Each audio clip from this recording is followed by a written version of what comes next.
Monday through Friday. When you see that notification, we about to go live. Hit this track and do you dance like you Karen Lacey. Run it back and turn Matthew to the house, baby.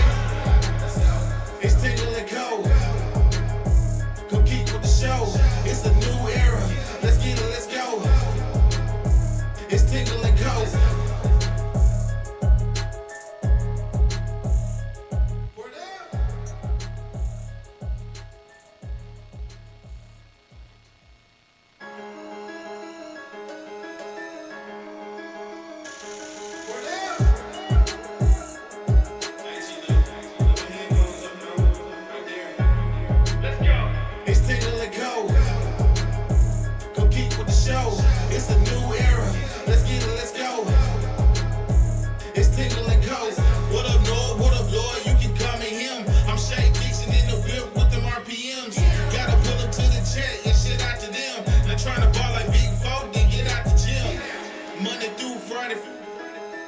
When you see that notification, we about to go live. Hit this track and do you dance like you Karen Lacey. Run it back and turn Matthew to the house, baby. It's Tingle and Cole. Come keep with the show. It's a new era. Let's get it, let's go. It's Tingle and Cole.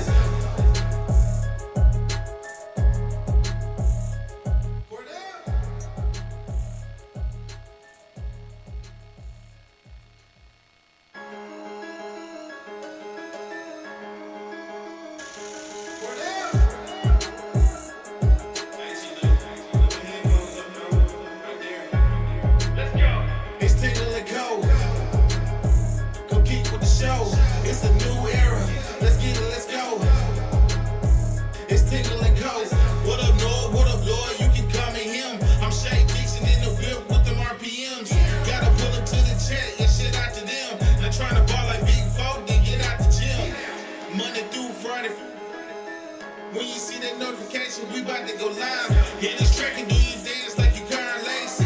Run it back and turn Matthew to the house, baby. It's Tingle and Cole. Come keep with the show. It's a new era. Let's get it, let's go. It's Tingle and Cole.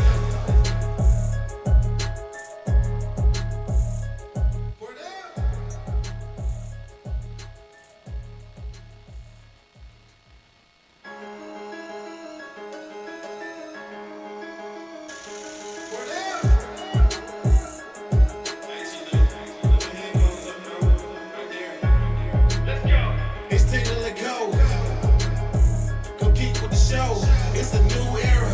Let's get it, let's go. It's Tingle and Cole. What up, Lloyd? What up, Lloyd? You can call me him. I'm Shay Dixon in the whip with them RPMs. Gotta pull up to the chat and shit out to them. Not trying to ball like Big Folk, then get out the gym. Monday through Friday. When you see that notification, we about to go live. Hit this track and do you dance like you Karen Lacey. Run it back and turn Matthew to the house, baby. It's Tingle and Cole. Come keep with the show. It's a new era. Let's get it, let's go. It's Tingle and Cole.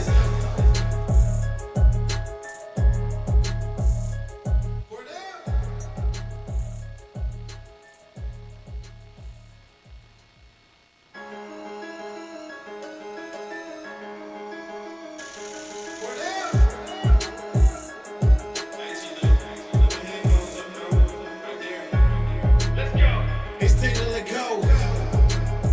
Come keep with the show. It's a new era. Let's get it, let's go.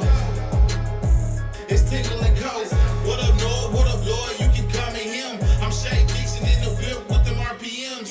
Gotta pull up to the chat and shit out to them. Not trying to ball like Big Folk, then get out the gym.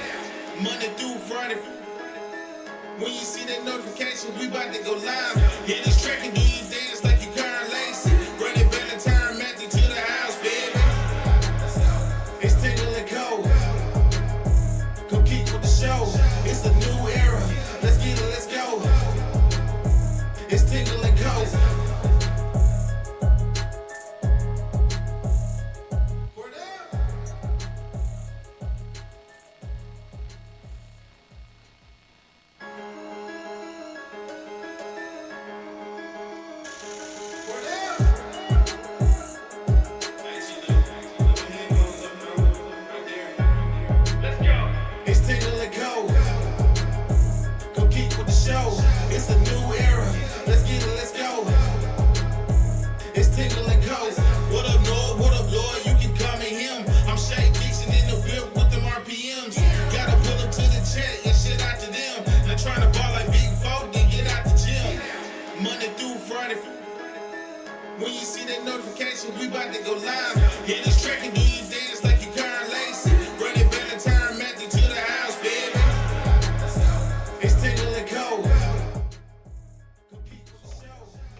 All right, good morning and welcome in here on this Monday morning as we kick off opening week of LSU baseball as the Tigers are in Alec Box this weekend.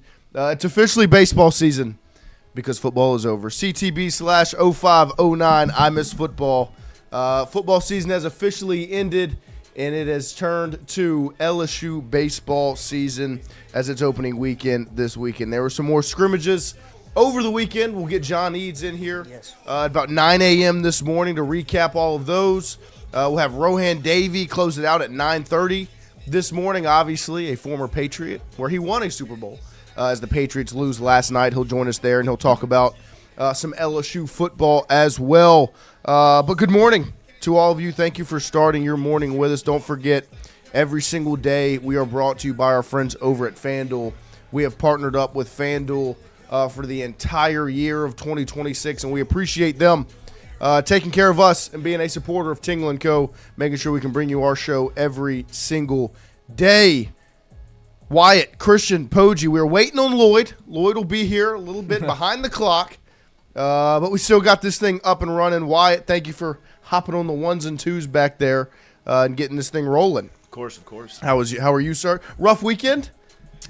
Yeah, not my favorite weekend ever. Terrible. Not a fun Saturday. We don't need to talk about that on air. But bad Super Bowl. We talked about the halftime show. Not really a big deal, but bad game altogether. Bad way to end the football season. That's really what it is. A bad football game is one thing, but you watch every Super Bowl every year, and it's kind of hard to watch because you're like, this is fun, it's cool, but at the end you're like, man, now I gotta wait 9 months, and now we're in. And it was such a nasty ending. Yeah, it was. Give me some fireworks or something to close this thing out. I know. I thought the Patriots were gonna make it close right at the end, and then no, just couldn't. Poggi, Christian, good morning to you, sirs. Good morning. How are we doing? Great hood. Is that a hoodie? Yeah, it is a hoodie. There you go. It's excellent. Mm-hmm. Go Tigers. Ready for baseball season? Yep. There you go. Wait. This weekend was good. Went to the scrimmages. Got to see some ball. Omar, man, I told y'all Omar is so good. That man, he is going to be special for LSU the next few years. And I got a bet for you. Yeah. First off, what did we cover? What did we hit over the weekend? Right. What did we start on? I hit -4.5 on Seahawks, of course. That was good. And then obviously brought to you by our friends over at FanDuel. Correct. Yes, FanDuel. What do we have today? Michael Jordan plays basketball today. Darren Peterson. There you go. And the Kansas Jayhawks host the #1 team in the country, Arizona. Arizona versus Kansas tonight. Arizona, I saw it, was -200, -180. Kansas is winning that basketball game. Kansas is going to win +126. I like it a lot. All the money's on Arizona. So you're going Kansas. You get Kansas at home. Big time matchup. Let's do it. Yeah, there you go. Big time matchup. So it's Kansas money line. Kansas money line at home over Arizona, who is that's a battle of two big time basketball teams, two big time freshmen too, Peterson and Pete, and those two. So there's your Poggi pick of the day. He's done a pretty good job getting it started here. Brought to you by our friends over at FanDuel, bringing you some winners. 4-1? Do what? This is for 4-1. 4-1 tonight. No, it would be 5-1. 5-1. Shit. Because of Seahawks. Seahawks. Yeah. There you go. There you go. Shout out to Poggi. Is that one official? Or is that one of your own? Poggi's still rocking and roll. He said it in the Discord. Discord. He said it in the Discord. Shout out to Poggi, who's getting you some winners. Brought to you by our friends over at FanDuel. But yeah, Super Bowl Sunday yesterday. It was a rough one. Just from a football fan standpoint, obviously not a fan of the Patriots or the Seahawks. Just a football fan that wants to watch a good football game, and that was not delivered last night in San Francisco as the Seahawks get the win over the Patriots in what was just an ugly game. That first half, I saw your tweet, Wyatt, where you talked about the 2011 national championship game, where it was just the start and the momentum that was lacking at the game. There was no energy, which and I'm not going to say no energy because the defenses were playing well. Mm-hmm. And as much as you love a good defense, I think all for us, right, especially coming out of what we just went through as LSU fans, you don't want to turn on football and watch bad offenses, right? Exactly. I think every LSU fan, when it got to 12-0, had the exact same wait, hold on, what's going on? I've seen this before, but I mean, it really was through the first 3 quarters exactly like that game, where both defenses are playing well. One is clearly just better than the other offense. The Patriots offense was struggling. The Seahawks defense was just unbelievable. The Patriots defense was playing well, but you could just feel that dam was going to break at any moment, and then once it did, it was just over. Yeah. No, I mean, and credit to Seattle. They did a much better job at getting to the quarterback than New England did, although New England's defense played extremely well. To me, the X factor of that game was one team had a running back that kind of stepped up and carried the load versus the other. I mean, Kenneth Walker was the X factor in the game, and to me, the reason why the Seahawks really took control of that football game and won it in the end. But it is rough, obviously, as an LSU fan, having to watch anemic offenses like that after what we've gone through. But also, the Patriots did possess the most LSU talent on their team. First off, 2 claps for Anthony Bradford. The LSU Tiger, I think it was 20-something years in a row, 25 years in a row of an LSU Tiger in the Super Bowl. And Anthony Bradford is the one that wins it. 2 claps. Ready.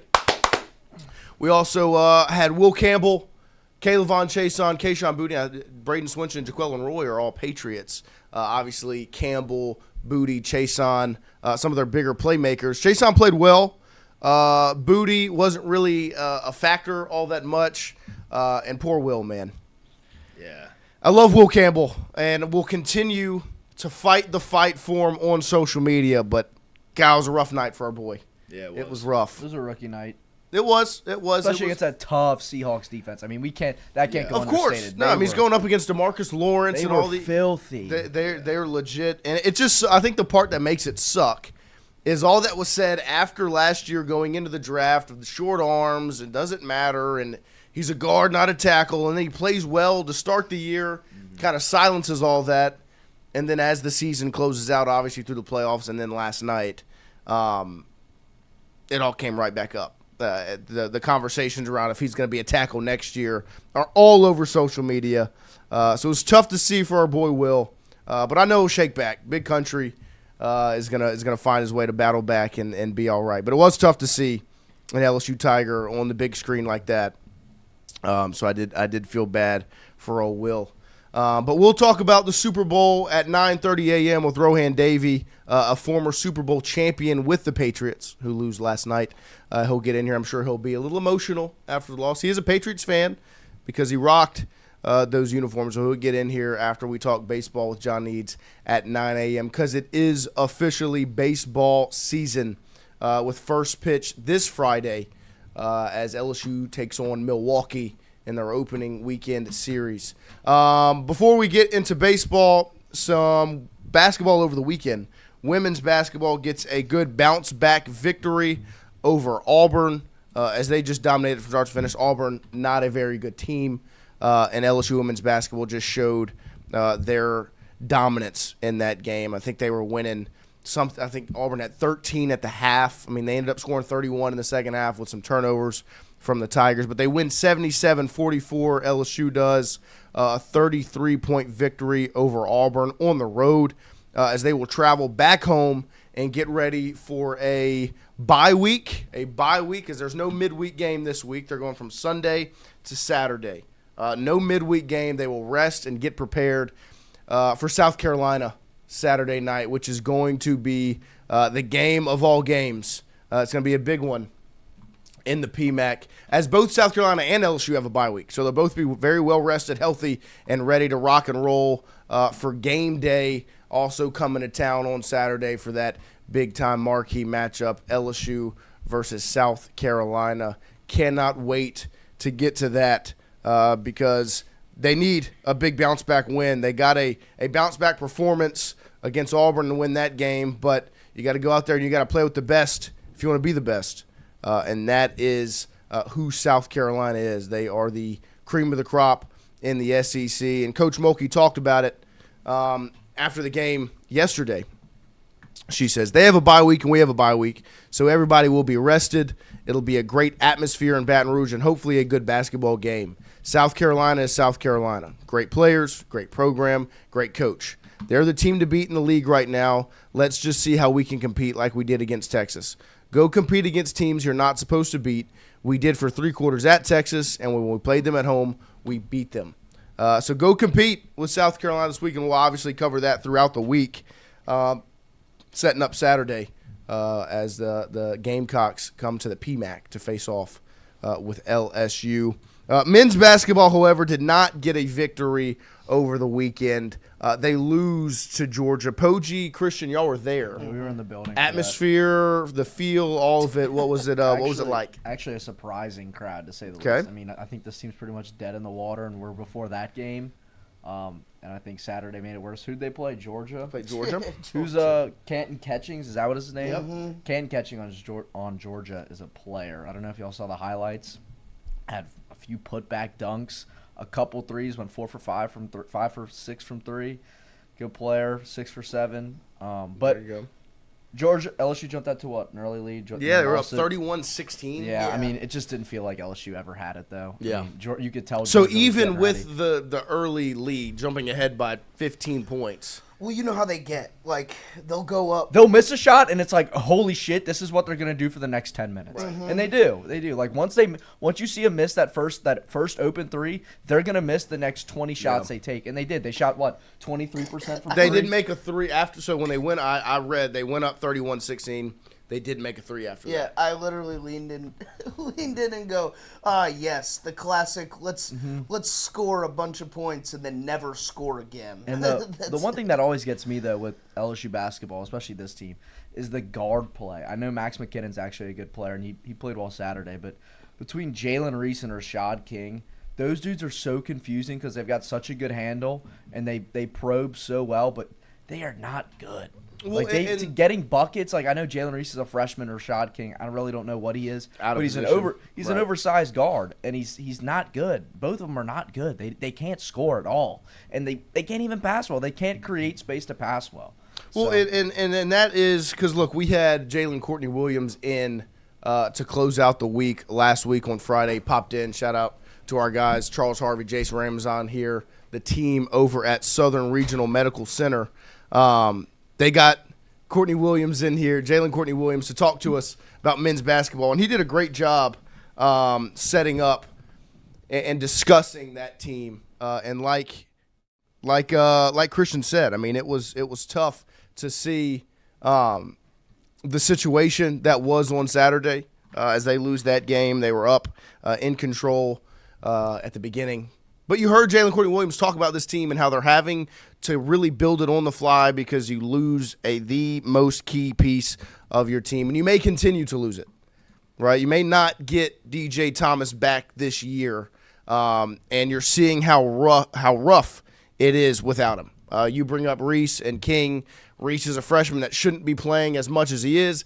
King is out of position. He should be a wing. He's having to play point, right? They're having to get other people to step into roles they weren't brought here to do. And if you didn't listen to Coach Courtney Williams talk about that last week on Friday, I suggest going back and checking out. It was a short 15 minutes. He was in here with us. But he kept it real. He didn't run from anything. There were no excuses. They know the expectations. But it was very eye-opening on just explaining the situation that is in front of them as they lose, 83-71 to Georgia over the weekend. And the next time they get on the court is tomorrow or Wednesday. Tomorrow. Yeah, tomorrow they face off against Arkansas at home in the PMAC once again. Arkansas, obviously, a top 25 team. So that'll be the next time you can watch the Tigers play basketball because women's basketball does not get into the PMAC until Saturday versus South Carolina. But we are joined. He has made his way into the studio. Lloyd Courtney. Lloyd, good morning, sir. Why does this never work? I make it number 3 every time, and I re-add it every single fucking time. No hotkeys. That's just brutal. It is. How are y'all? Okay. Oh, we're Good doing morning, well. Good morning. Good morning. Foggy. Yeah, it was a foggy day. It was. It's to close out the football season. It's a somber day when football season ends, and then it'll brighten up as Will Friday Campbell gets gets here. too much shit. Do what? Will Campbell gets too much shit. I don't think he played that bad. They only notice him whenever he does something poorly. Well, yeah, that's And I offensive know he line gave in up general. 16 pressures or whatever, but they don't let him set the way he's supposed to. Give him a second. Like, he just needs to do the thing. Right, And they're not letting him do the thing. Because I tell You you know what. what I'm talking about? Yeah, where he gets pushed all the way back. And like, then he's set. Okay, I guess I'll come back. Then he says, fuck you too. And they don't let him do it. It's the quarterback's fault. But I will say, I mean, to give credit for Will, the Seattle Seahawks defensive front is stout. First round picks. I mean, he's going against DeMarcus Lawrence majority of the time, and Who's this guy's dude? a monster. Yep. And so it was rough. I mean, a record-breaking 16 pressures given up. Not 16 sacks. There were a good number. What was it? 7 sacks? Not all given up by Will. No, they only do. They're always like, well, then look at. Well, Chris Collinsworth was fucking drunk last night. He was on He had to something. have been. Like Had he to was have like been. so blasé and very like, well, whatever. And I was like, what is He was wrong with getting you? close to talking about how bad the Patriots, like how much they suck. Well, he At one was just point. like, after the interception, where Yeah, he he's was like, like, "They're I'm starting to find it some was the rhythm here." yeah, it was the teacher on the last day of school. Like my job's over too. Like it I was don't have anything for you unbelievable. there. Yeah, he goes up. Seahawks, I mean, the Patriots look like they're finding a little bit of rhythm here on offense. May's identifying the defense, and he throws a pick, and he's like, What the fuck was "Yeah, I that? got nothing for you there." That looked like you threw the game. Yeah. If you wanted to tell me that Drake May I mean, he- was gambling on football last night, he looked like Paul Crewe in The Longest Yard. It was that throw was fucking awful. Well, and the worst part was there was one, maybe 2 or 3 throws Good morning. before that was just as bad, where he launches it up to Mac Hollins in triple coverage. And that's what Collins was like, this is how you're going to have to be able to beat the Seahawks. Like, look at this throw. And then the next throw is he threw a punt. It was unbelievable. And I bet the Seahawks. So I was rough. cool with There it. you go. Yeah. Yesterday would have been the game to bet on if you were, a Keyshawn Booty or another player. I mean, the whole world's betting on the game. It would go unnoticed, right? Yeah, for You've sure. got Dave Portnoy putting millions of dollars on the game. Yesterday would have been the day. There you Who's to go. say he didn't. New conspiracy theory, Drake May. There you go. He just began here. Shout out to our friends over at FanDuel. I used FanDuel for the game yesterday. I did too. And I followed Poggi with Seahawks covering. Obviously, that cashes. Had a parlay with some touchdowns, and the injury cooked me. The Keyshawn Jackson Smith and anytime. Jigba injury where he goes out. When that happened, I was like, He was concussed. there goes my And then the Patriots score, bet. and they're like, guess who's back? Right, here he comes. And I was like, yeah! And then he lined up immediately on the wrong side. I I was like, know. who's concussed? He's not there. Collinsworth was like, let's see if he can recover from that leg injury. Actually, I don't think he can see right now, Chris. He lined up on the wrong side of the formation. Had to Much- push him over and call timeout. Much like you, Chris, he's not seeing straight That right shit now. was so funny. He's like, well, he's done. It was unbelievable. But we'll get Roe in here at 9:30 this morning, who, like we said, is a Patriots faithful, to talk about that game. But it did suck. Bad game. It was. It Bad was. bunny. But in good vibes of football, Lane Kiffin continues to just really put a smile on the face of the fan base as he goes. He's got the whole crew with him. I think I put it in the 2 claps where it says team in all caps, where he's got Blake Baker, Whit Weeks, and the crew. They go and they check out wherever they were. I don't know what they were doing. But they're all together, team bonding, right? This is team bonding. This is, and the best part is that it's all being shared on social media, so we get to see all of it. Here's the crew here. Was that Willie Robertson in the middle there? Mm-hmm. Of old Duck Commander, Duck Dynasty. You've got Witt on the right. Blake Baker, of course, right there as well. There's the crew. And then Lane obviously also took a picture with Willie. Just them two put out there. But there's the team right there. And it's good. It's team bonding, right? This is what we were talking about with Roe last week, where you saw them playing softball. Now they're going to concerts and they're hanging out in the back rooms. They're doing the whole deal and they're being I think a this team. is the Colonel's Club. Is that where this is? Mm-hmm. Good spot. I haven't been. Delicious. Really? Mm-hmm. Good. Pricey? What would you say range-wise? Or Uncle Earl's, as I see on this side, if I'm putting the pieces together. Right? Doesn't it look like Uncle Earl's? Yeah, I mean, it does say... And that's Jordan Cole Piazza. Rolls. Yeah. So this There's all the makes team sense. right there. Yeah, that's And the we're putting it team. together. But that's the team. Blake Baker does look like a proud dad in that. That's funny. But there you go. You love seeing them out there hanging out. And maybe you're talking to old Willie because a little NIL, huh? Some Duck Dynasty, Duck Commander NIL deals. If you didn't know that was Whit Weeks, you'd be like, he's a coach. I just think it's funny that he's now like a part of the staff. Yeah. That's his role. He's come back to not only be your star linebacker, he is now a part of like the coaching staff. Yep. Because he's the son-in-law of your head football coach. Dangerous. And he's basically the son of your defense coordinator. Yep. I wonder who he likes more. We'll find out. Live here as I'm kidding. But there you see the team hanging out, the squad, some team bonding there. But I did want to say, speaking of LSU linebackers, I wanted to play this clip from the press conference because I thought we didn't talk too much about the press conference last week. We talked a good bit about it, but we had a busy show that day on Thursday. There was one moment from the press conference, one answer that stuck with me over the weekend that I just thought about, and to me, and if you look at the title of today's show where it says changing narratives, one of the things you heard a lot in this Lane Kiffin segment of time around LSU and Ole Miss was, why would my son go play for Lane Kiffin, right? Why, if I was a player, would I go play for Lane Kiffin? Because he is now up and leaving Ole Miss and stranding those players, the recruits that he spoke to and said, hey, for your 3 years, I'll be here. And then he's not. He leaves with all of those things, right? The question was, why, as a player, would I play for Lane Kiffin? And it was used as a negative. It was a jab. It was a poke and a prod at Lane in a sport where recruiting is still extremely important. And relationships do still matter.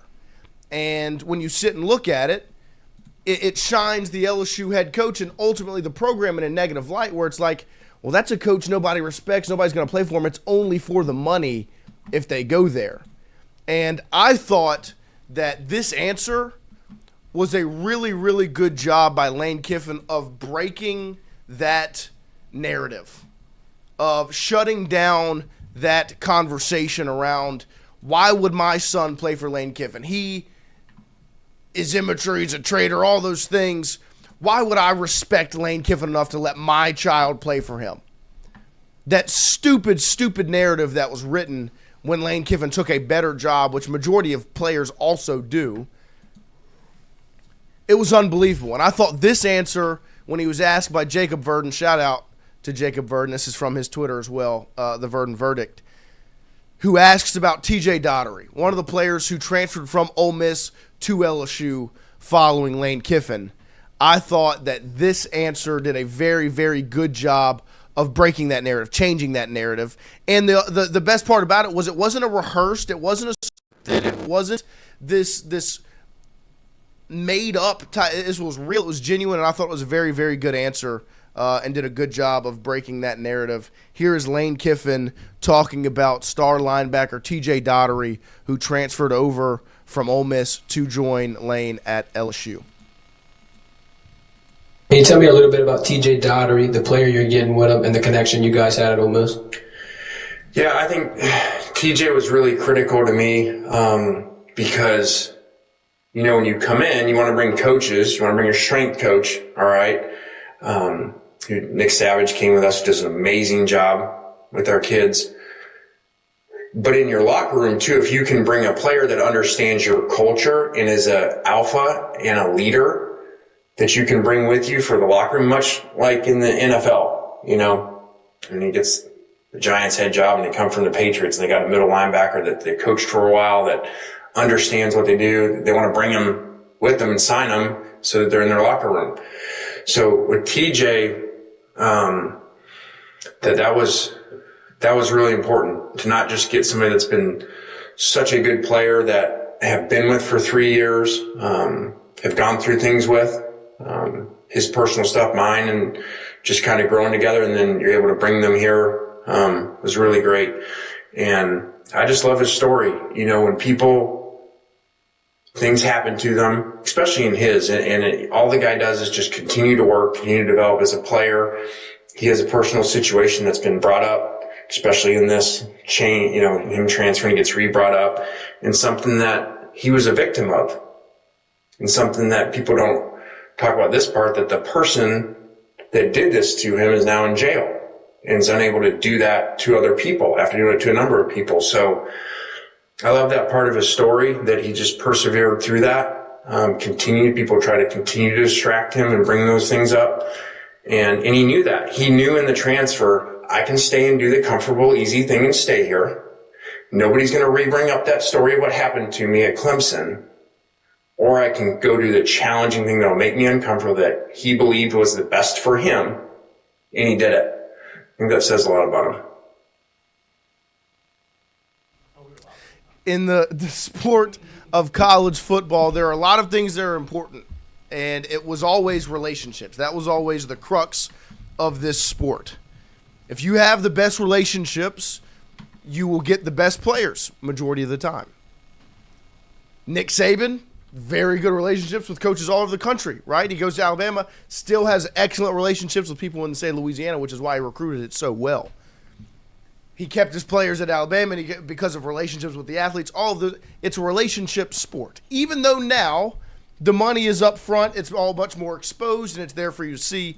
Relationships, still very important. And like I said, the narrative was, why would someone want to play for Lane Kiffin? Because of how he handled the Ole Miss move. And this answer that we just listened to about TJ Daugherty, in my opinion, was a very, very good look at the coach that Lane Kiffin is. We've seen so many different versions of him. We talked about it last week, and I did Sean Fox's radio show in North Louisiana. Sorry, Lloyd. And he asked me the same question about Lane Kiffin. I was like, look, we've witnessed Lane Kiffin since he was like 23 years old on the, coaching at USC and then the Raiders, and we've witnessed it all on a big screen. And we've been told who Lane Kiffin is. And it hasn't always been wrong. I'm not going to say when people said he was immature and wasn't ready for the spotlight that wasn't true, because I do think at a point in time it wasn't true. What he did at Tennessee probably wasn't the best, up and leaving them at the stroke of midnight.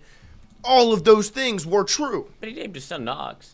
But at the same time, we've never really gotten to see the coach that is Lane Kiffin.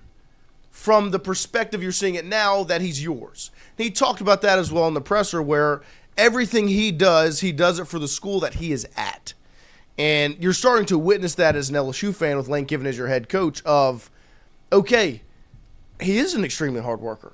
He's hitting the recruiting trail and building relationships and doing the whole deal. He's getting on planes and flying to Knoxville and Atlanta to close out deals because nobody tells Lane Kiffin no in the recruiting trail.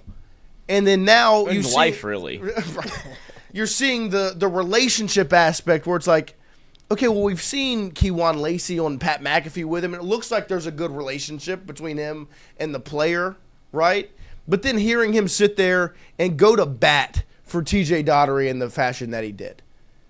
He could have very easily answered that question in the most obvious way of, well, he's a really good linebacker. He led the SEC in tackles, and he's going to help us in this manner. And he's got all of those things. He could have shut it down. Instead, he goes to bat and defends the player.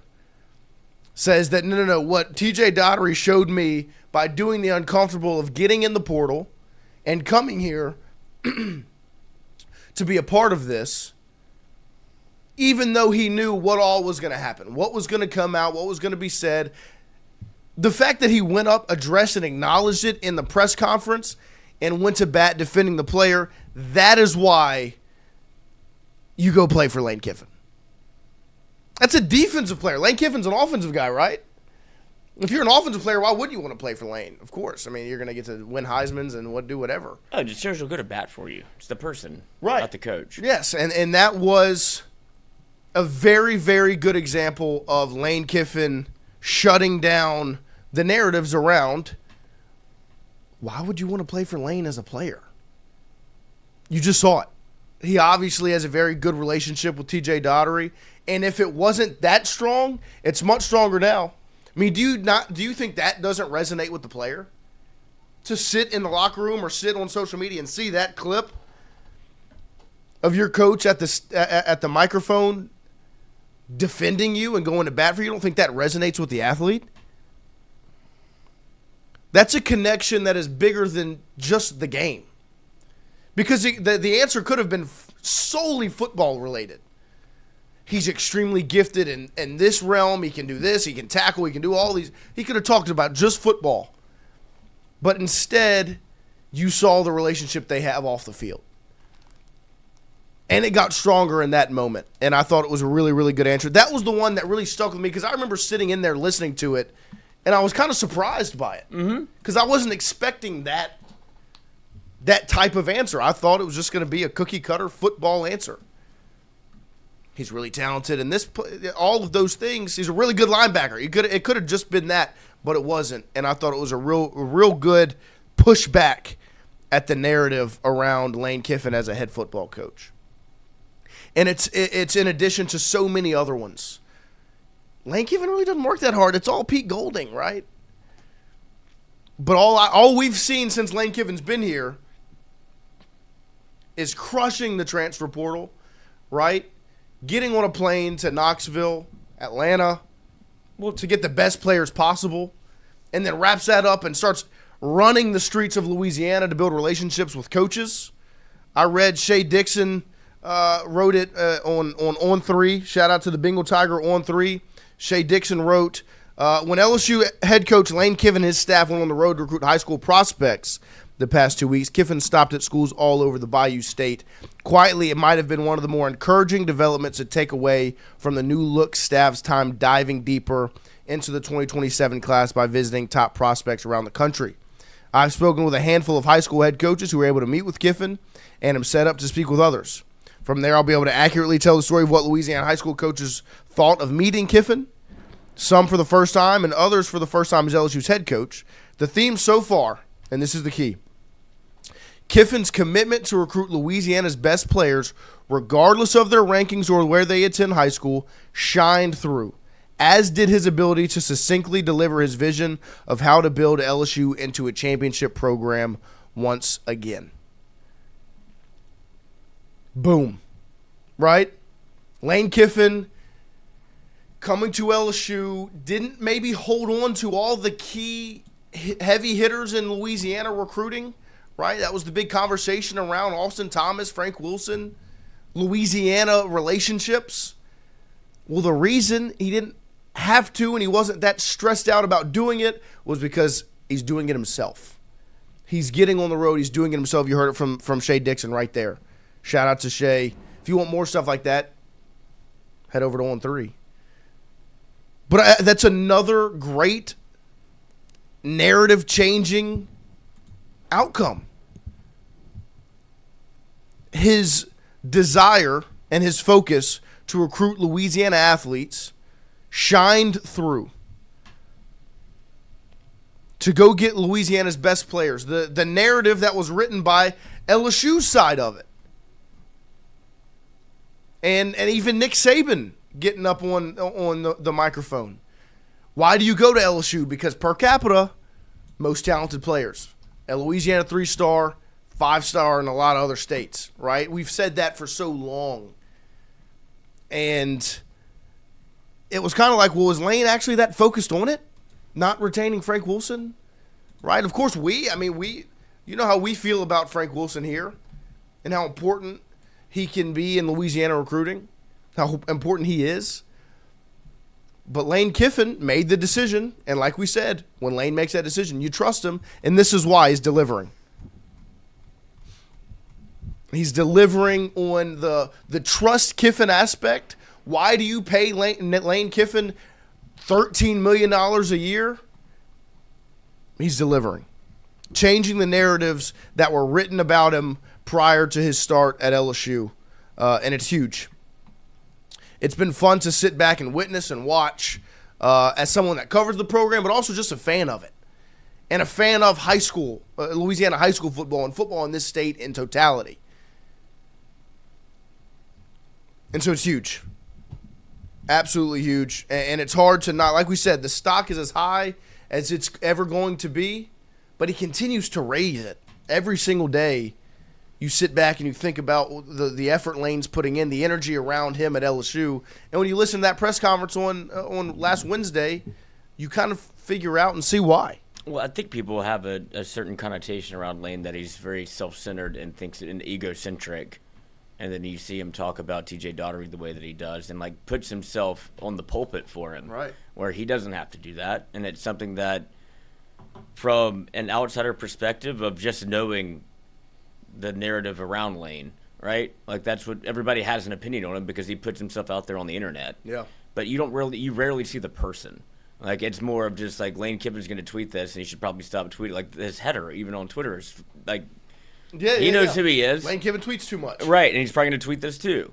But when you see him as, like, one-on-one in the actual flesh, right, you get a different perspective of who he is. He's not this brash, like, very loud talker. He's very humble in how he goes about and discusses things, and it's like almost a retrospective in everything that he says. It's very much he's analyzing everything. Like, he's talking almost in confidence but quietly. Yeah. You know, it's like he's questioning things while he's talking. It's very interesting to see that version of him as opposed to what you see on the internet, and I think that was a kind of a little bit a peek behind the curtain of the person. Yeah. As opposed to what people think of him, because he's easy to create a narrative about because he's on the internet. Of course. No, and I completely agree. I mean, I think the job he's done, because I think when you it thought would about have been so much easier to not say right, anything. Of course. And he's already on your team. Like, yeah, you don't have to do that. Deal's done. Right. And to your point, like when you thought about it on paper, Lane Kiffin going to LSU, of course in your mind it's like, oh, of course, yeah, that's gonna work, right? It's gonna be better talent with a better coach. But then you sit and you think about it, and the question, rightfully so, in this new era and what LSU just went through, was, okay, when you're offering that contract with the guaranteed money, what's the motivation? Because very easily, like you just witnessed, you could sit back and kick your feet up and say, mail it in, bring the check, you know? And instead of that, LSU's got a hard-working and a hungry Lane Kiffin as head football coach. Not just Lane Kiffin coming in and saying, okay, better job now, assistant coaches, y'all handle. No, he is hungry. And he's talked about it every time he's got on the microphone. It's because this state, this program, and what it means, what it represents. Since the second he stepped off that plane in Baton Rouge, he's hungry. And it's impressive to sit back and watch. And it's exciting. It should be exciting for LSU fans, as that's what you wanted, right? You wanted, like we've said it many times, you wanted a Jay Johnson type coach for your football program. Because why? What was Jay Johnson the second he got here? He was starving for it. He was chomping at the bit to be the LSU head baseball coach and bring the program back to where it belonged, because it hadn't been there for a while. And he stepped in and answered the call right away, acknowledging what was before him and has continued to do it since he's been here, right? But if there's one word I would use to describe Jay Johnson when he got here, it was hungry, starving to win and to be great, and to follow in the footsteps of the greatest of all time who's done it in these colors. And then you turn the page, you look at Lane Kiffin, and there were maybe a little more question marks around it, because who knows how hardworking Lane Kiffin is? We've never really gotten to witness it from the outside. And you've seen a coach that has stepped in, similar to Jay Johnson, hungry, prepared and ready to bring a program back to the prominence it belongs in, and follow in the footsteps and acknowledge the greatest of all time who wore the colors before him. And they're two very different coaches, two very different personalities. I wouldn't say there are many similarities between Jay Johnson and Lane Kiffin from a personality standpoint. But they've both taken this job and understand the opportunity that's in front of them. They care. And are hungry to make it happen. They both respect what was there before them, because when Jay stepped in, first thing he did was build that relationship with Skip. Lane already kind of had it built in with Nick. But, I mean, we talked about it last week. Skip to Jay, Nick to Lane, those relationships, that's how you bring a program back to prominence is you talk to the one who made it.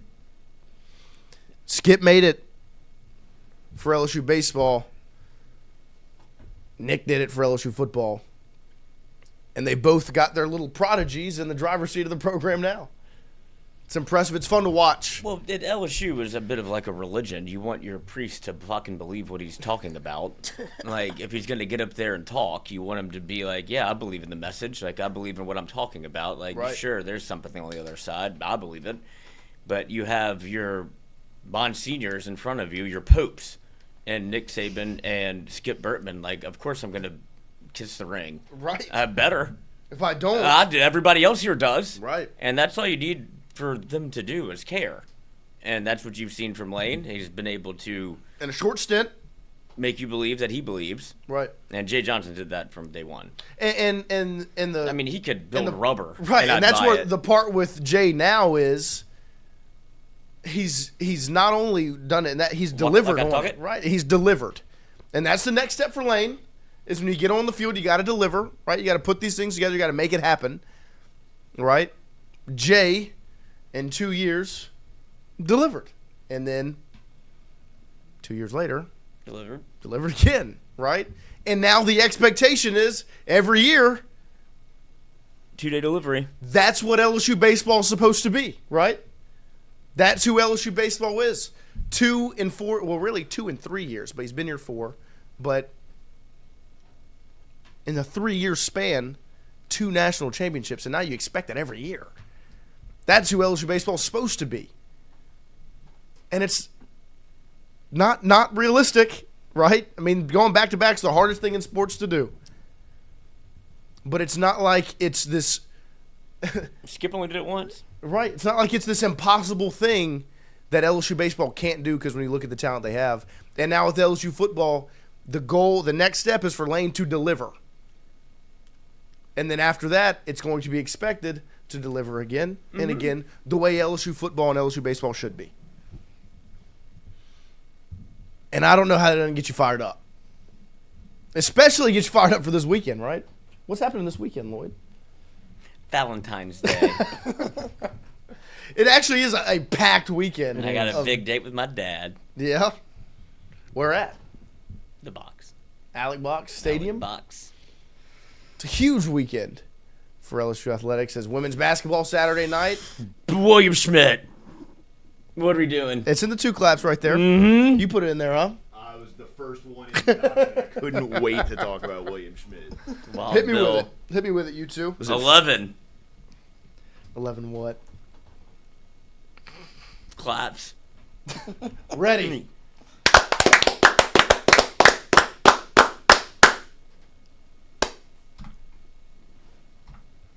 Ah! 11 of those bad boys right Why there. don't you grab some bench meat? I mean, I tell you what.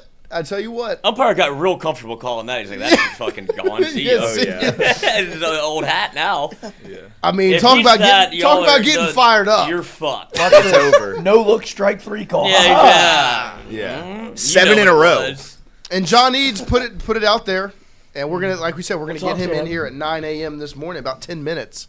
But he's got a minute 38 clip of William Schmidt, and the caption is William Schmidt put on a show This is on Pornhub. today. The sophomore got off to a bit of a rocky start, but found his stride from the second inning on.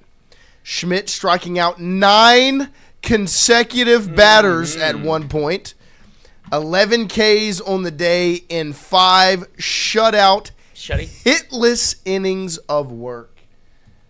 Are you drooling or is that just me? That's cum. Tingle and cum.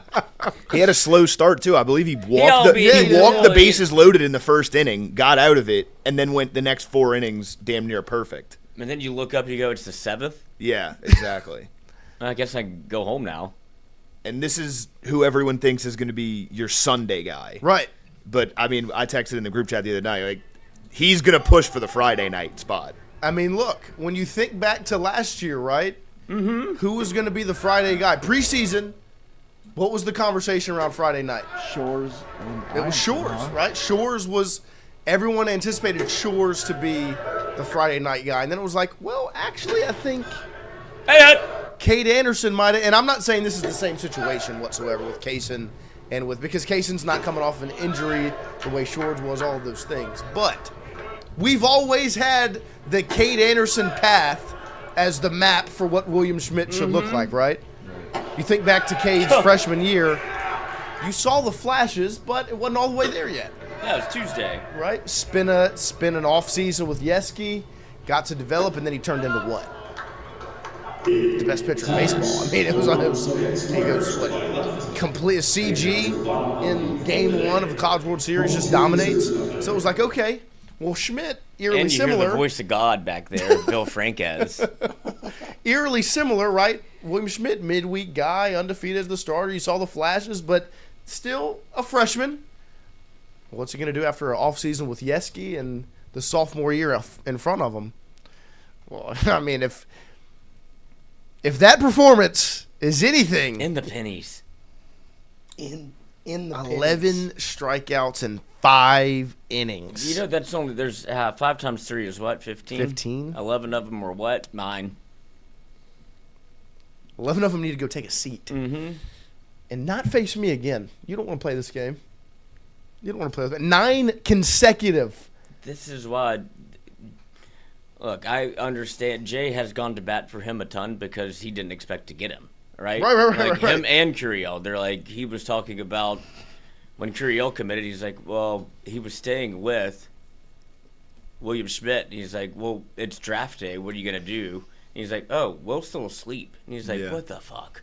Like, I'm kind of waiting to see what he's decided. It's like, well, it sounds like he's staying. If it's 11 a.m. and he's still asleep, I don't think he's that worried about it. And that is not a his personality versus Jay's personality shows you how Jay can do both. Yes. Right? Like, Derek Curiel, very serious about what he wants to do in his craft and the Lord and all that shit. But very much is here to be a professional. William Schmidt seems like he's just kind of enjoying the ride. And he's like, yeah, I'll come to LSU. I still have my pajamas. Right. That are pennies. Yeah. And now he gets to live the dream of what, like, this might, like, if William Schmidt can never play professional baseball, he's only got to play at LSU.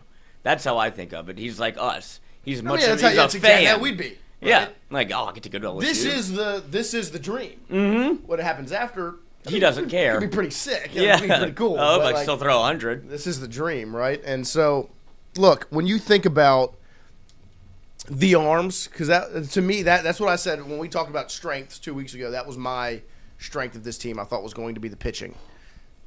And you think about just some of the options, right? That freshman class last year, pitching wise, and how important they were last year as freshmen. I mean, if they just take some steps forward over the offseason, Rizzi, Williams, Evans, Schmidt, that's a pretty solid 4 right there. And then you add in a Cooper Moore. You got all these other. You keep a Cowan. Like, I mean, we can talk about it forever. That's why we're going to get John Eads in here. Devin Sheeran, who made it sound like a gunshot when it hit the catcher's glove.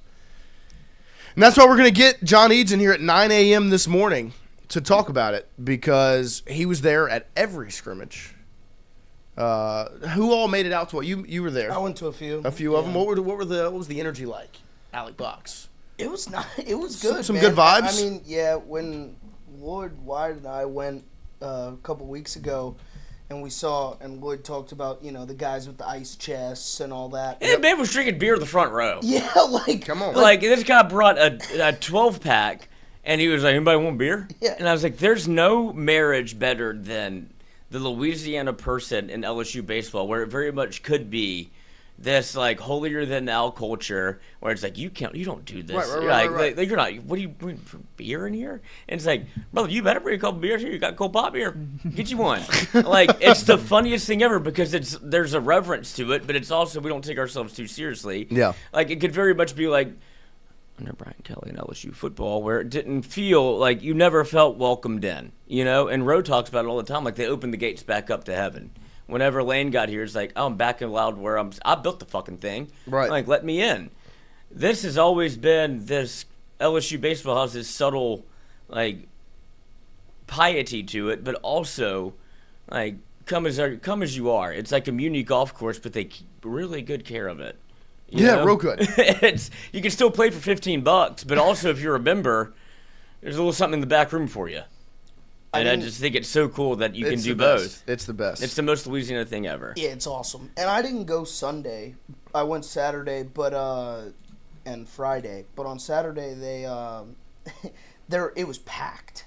There were so many people there. So I don't know how big it was on Sunday, and everybody had a cooler. Yeah, there you go. You're supposed to. That's what the thing is. It's Louisiana. We don't run from it. You had kids sitting in right field in the student section, the worst seats in the entire stadium. Yeah. That's where we go. Just to practice for the season. Like, let's get our routine down. Yeah, let's make sure we go. Yeah, the team's going over their X's and O's. We got to do ours too. Look Let's at get this. locked in for the season. Come. Yeah, this is beautiful. I mean, Jay Johnson. I mean, it just doesn't get like any a better than that. Western. Doesn't get any better than that. Just give him It's the best in the world. We're going to continue the LSU baseball conversation as John Eads is going to hop in here and join us to talk LSU baseball. And I suggest now, while we're at break, waiting for Eads to get in here, go follow him on Twitter right now. Oh. Because you will not regret it, LSU baseball-wise. Because he does a great job getting out there, getting you video like you just saw of William Schmidt. We're going to take a quick break here, come right back with John Eads of WAFB talking some LSU baseball here ahead of opening weekend on opening day, Friday.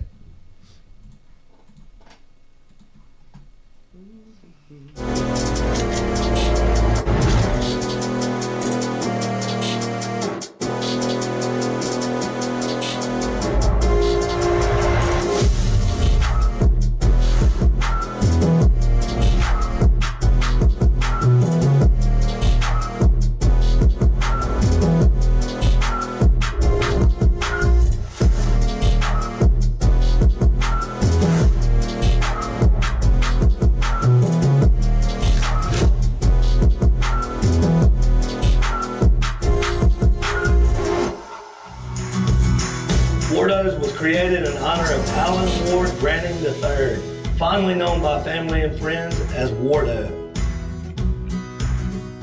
In 2019, the oldest brother of the tribe passed away unexpectedly. His remaining siblings and loved ones wanted to honor his memory in a special way. In 2022, Ward's family decided to combine the need for a sandwich shop in downtown Natchez with a desire to pay tribute to Ward's love of good friends, good times, and great food. Through blood, sweat, tears, and countless hours of hard work, Wardo's was born.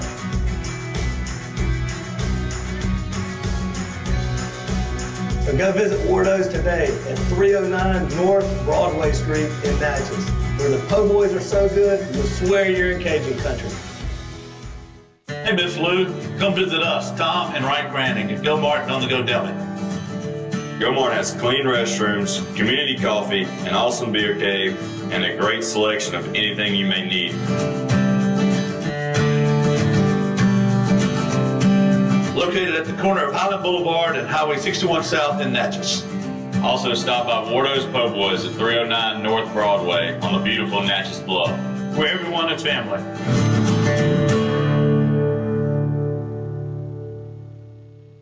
When it comes to your home, the roof over your head matters. At CAS Roofing, we don't just install shingles, we build peace of mind. With years of experience and a commitment to craftsmanship, our team shows up on time, gets the job done right, and treats every project like it's our own home. Whether it's a repair, a replacement, or storm damage that caught you off guard, CAS Roofing is ready. We're local, we're dependable, and we stand behind every nail, every shingle, and every promise we make. Because at the end of the day, it's not just about roofing, it's about protecting what matters most. CAS Roofing, built on trust, backed by quality.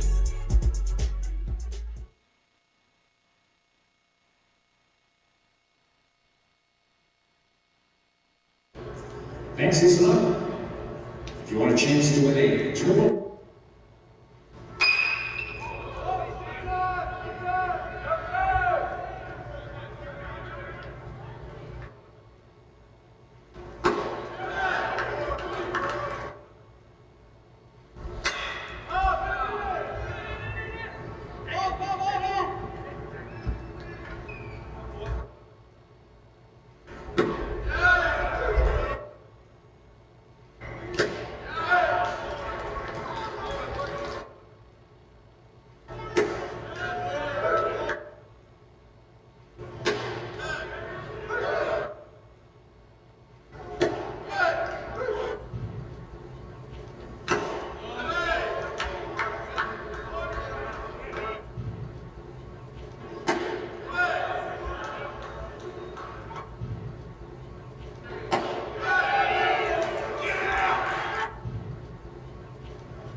The Tigers, no runs, no hits, no errors, nobody left. Heading down to the bottom of the 5th inning. Home 2, visitors nothing. Fans, listen up. If you want a chance to win a turbo box speaker, you can scan the QR code on the video board to enter to win. One lucky fan from this week's games will be the winner. Don't miss your chance. Scan the code, enter now, listen loud, and live free from turtle box.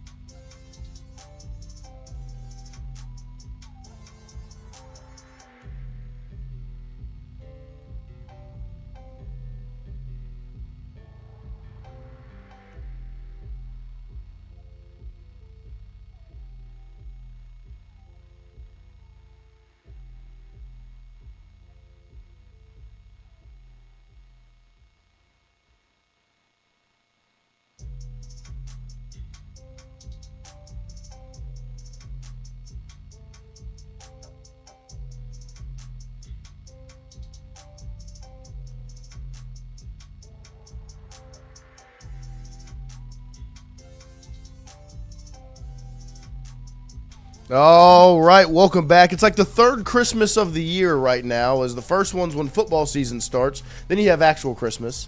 Now you've got baseball. You've got baseball season right around the corner. You have your Christmas in February, of course, but it's opening week. As first pitch is this Friday, LSU versus Milwaukee in Alex Box Stadium, as LSU baseball has finally arrived here in the year of 2026, and we are joined by one of the hardest working men around LSU baseball, and that's John Eads, who's there in Alex Box. Every opportunity that arises was there this weekend. John, good morning. Thank you for joining us. Good morning. Thanks for the kind words. Of course. Probably in there too much. I feel like I maybe annoy them sometimes. Oh, I don't think so. But they allow us to come, and if you extend an invitation, I'm going to show up. Yeah, fair enough. And you got some real good stuff from this weekend. We talked about it a little bit, brought it up to you as we were just watching it in the break. We're going to start with William Schmidt. How impressive was that segment of baseball that you got to watch, that we all got to watch this weekend? And then on top of that, to follow that up, the importance of him going into this season. Yeah, it was great. It's something that I've seen before from him, though. Like, I think he had another scrimmage late in the fall where he struck out a bunch of guys consecutively, which is great. And he has that potential. Like, that's why all these pro teams were ready to pay him basically whatever he wanted, like blank check, you know? And that's why it was so big that LSU got him. It was because of the potential that he has. And as a freshman, he showed it a little bit.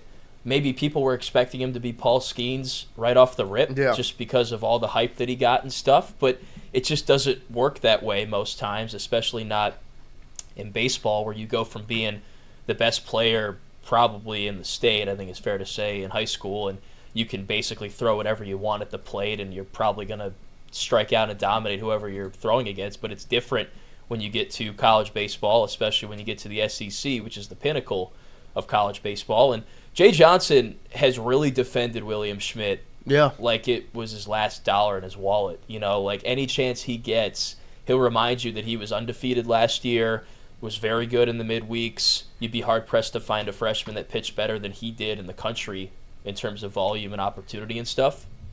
So remember, this is a 3-year guy. He's not a 2-year and out kind of dude like Derek Curiel. So they haven't necessarily thrown everything at him, you know, at a rapid pace. They've tried to bring him along as he will allow himself to be brought along. So I feel like the role he carved out last year was good. It was encouraging, a good foundation. Now they're hoping for him to take that big jump in his second year with the program. And I was listening to an interview Jay did recently. I think it was with Southeastern 16, one of those baseball YouTube pages. And he said that he really puts a lot of value in year 1 to year 2 growth in the program. And he feels like he has always done a good job of getting the most out of players in that time. Because that's when you could take the biggest leap, is from year 1 to year 2, freshman to sophomore, whatever it might be. So that's what they're hoping for him. I interviewed Nate Yeske last week, I think on Friday, and he had told me that Schmidt was coming in to meet with him once we were done to go over the lineup and stuff and do some of the basic, maybe boring logistical things. Did that, goes out and dominates, later in the scrimmage. So I think if he just applies himself to everything and doesn't just rely on his talent and think that he's going to roll out there with no preparation and take care of business, it's not going to happen. But if he applies himself in every which way, he can do what he did like he did in the scrimmage the other day. So now the question is, can we see that consistently? Right. Can we see it against great lineups? Remains to be determined. But if he can make that jump, this pitching staff's already pretty deep and promising. But if he can get there, it takes it to a whole nother level, I think. Yeah, and kind of to your point, you bring up Jay talking about year 1 to year 2. I think the map that we've all kind of just placed on William Schmidt, maybe even without him asking, is Cade Anderson, right? Going from what he was his freshman year, midweek, very similar, right, in the year 1, and then obviously the jump that we witnessed from year 1 to year 2. Yeah.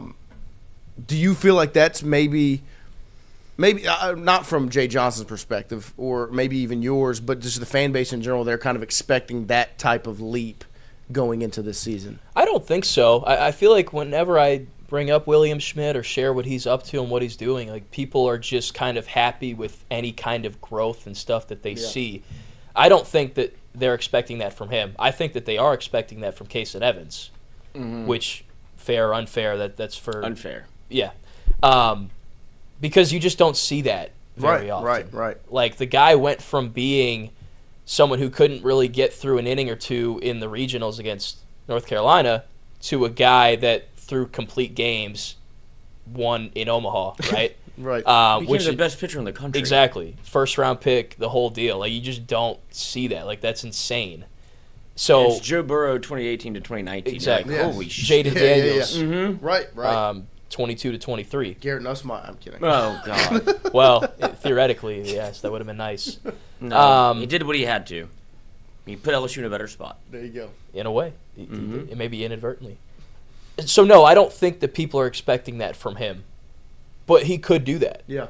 There's a possibility of that happening. But it takes a collective buy-in with everything. You know? Like, this isn't a video game. This isn't NCAA 26 where you do your training results and your guy goes from 70 overall to 80 overall in an offseason. You know? Like, you need to buy in mentally the effort in the weight room, like, every day. Not just during the season, but in the offseason. You need to... stay away from distractions. You need to be completely bought in on what you're doing and where you want to go. That's what Cade Anderson did. I saw it behind the lens, him in the weight room working out, how he goes about his business. Like, the guy was focused, laser focused on the season, on having a great sophomore year, and what that could mean for him individually later. He didn't obviously care about that. He cared about the betterment of the team.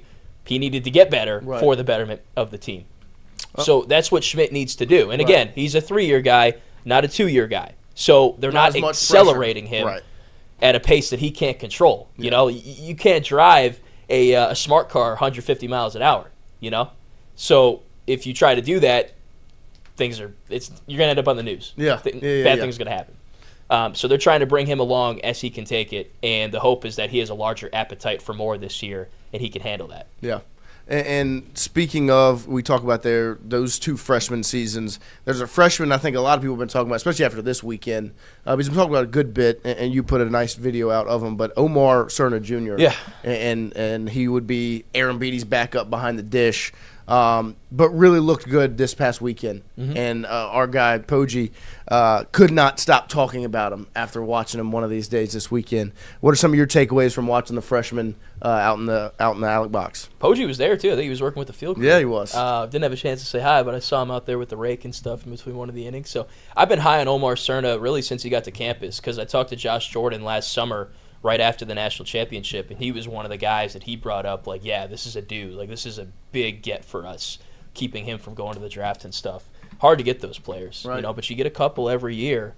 DC's an example for LSU. Maybe Case and Evans was an example. Like, there's guys that you get that you probably shouldn't have, theoretically, but you get them. And Cerna's one of those guys and always has had the offense. Like, he hit homers in the fall, hit one in Biloxi. I think he hit one against Southeastern as well, and Hammond. Like, that guy can really make things happen at the plate. Similar to Cade Beatty last year. I think I remember doing a lot of coverage on him in the fall and in the preseason about how good he was with the bat. The thing for him, though, was the defense and actually catching behind the plate and stuff, and he's come a long way in that regard. I think Cerna's getting there, too. Like, yes, there's still times where there's a pass ball, wild pitch, maybe he doesn't have the urgency he needs to go get it and stuff, but it's coming along. And he had a chance to really set himself apart on, I want to say it was Saturday. Aaron Beatty fouled the ball off his foot in, like, the first inning of the scrim really early, and he wasn't catching that day. I don't think he was just going to be DHing.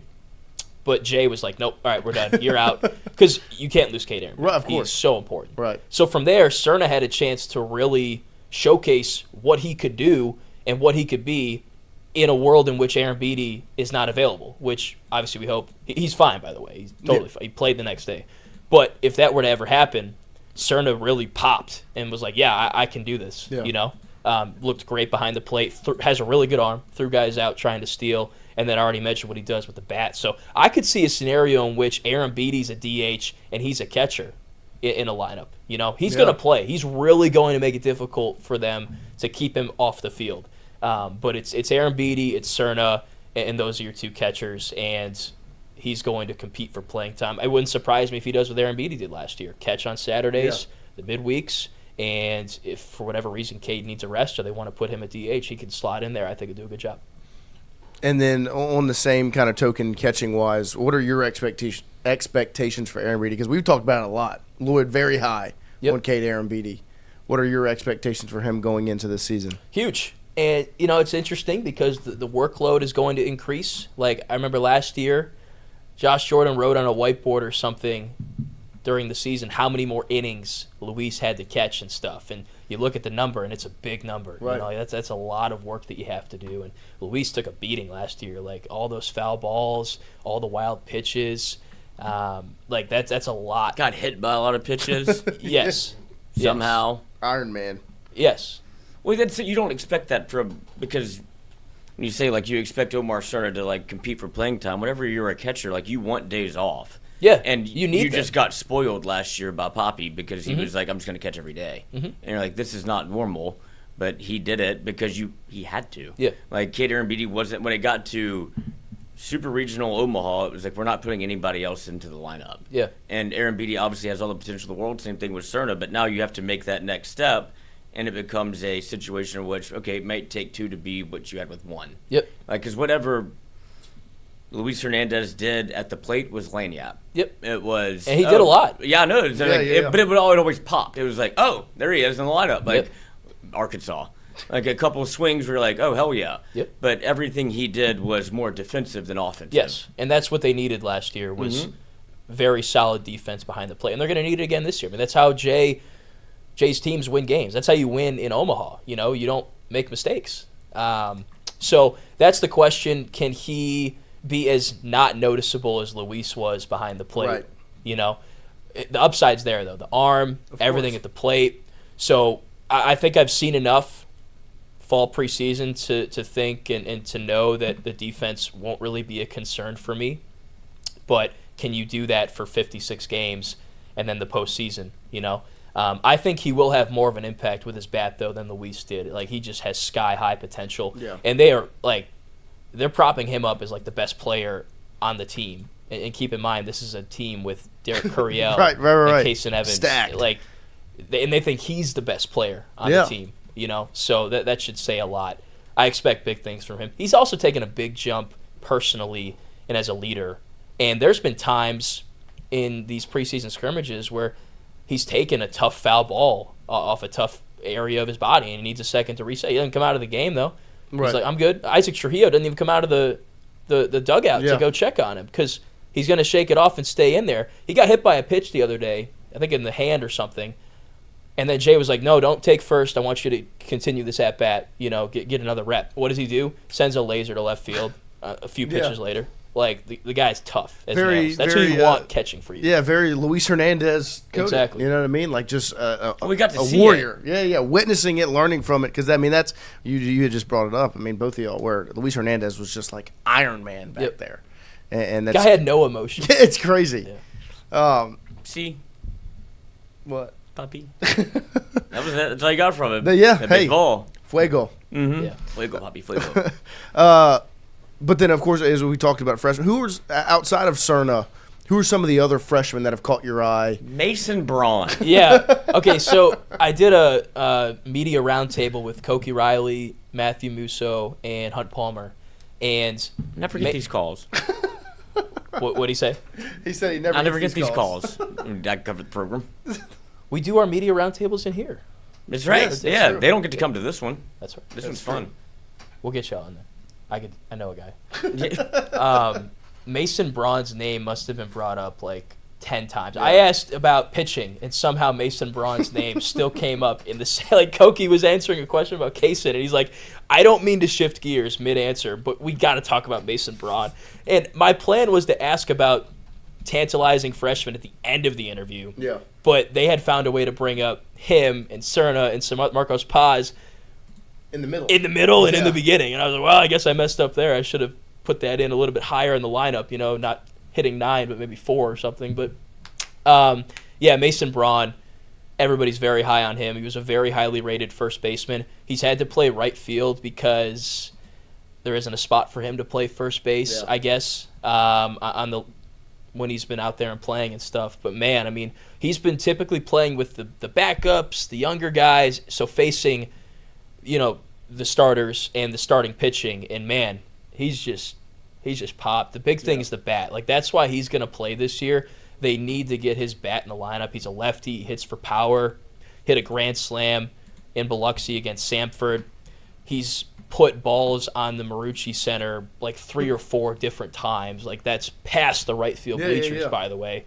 And not to mention he mixes in the singles and the doubles as well. His exit velos are crazy. Like, anytime he puts bat on ball, it's at least going to be triple digits, probably touching 110, Yeah, no, we asked Seth Dardar, like, who like, when you're out there and y'all are taking BP or whatever, like, who's got that pot? And that's the name he brings up. Mm-hmm. He's gonna get in there. His future's at first base, I think. Yeah. Like York's gonna have this year, and God forbid something happen, or you want to just change things up at some point.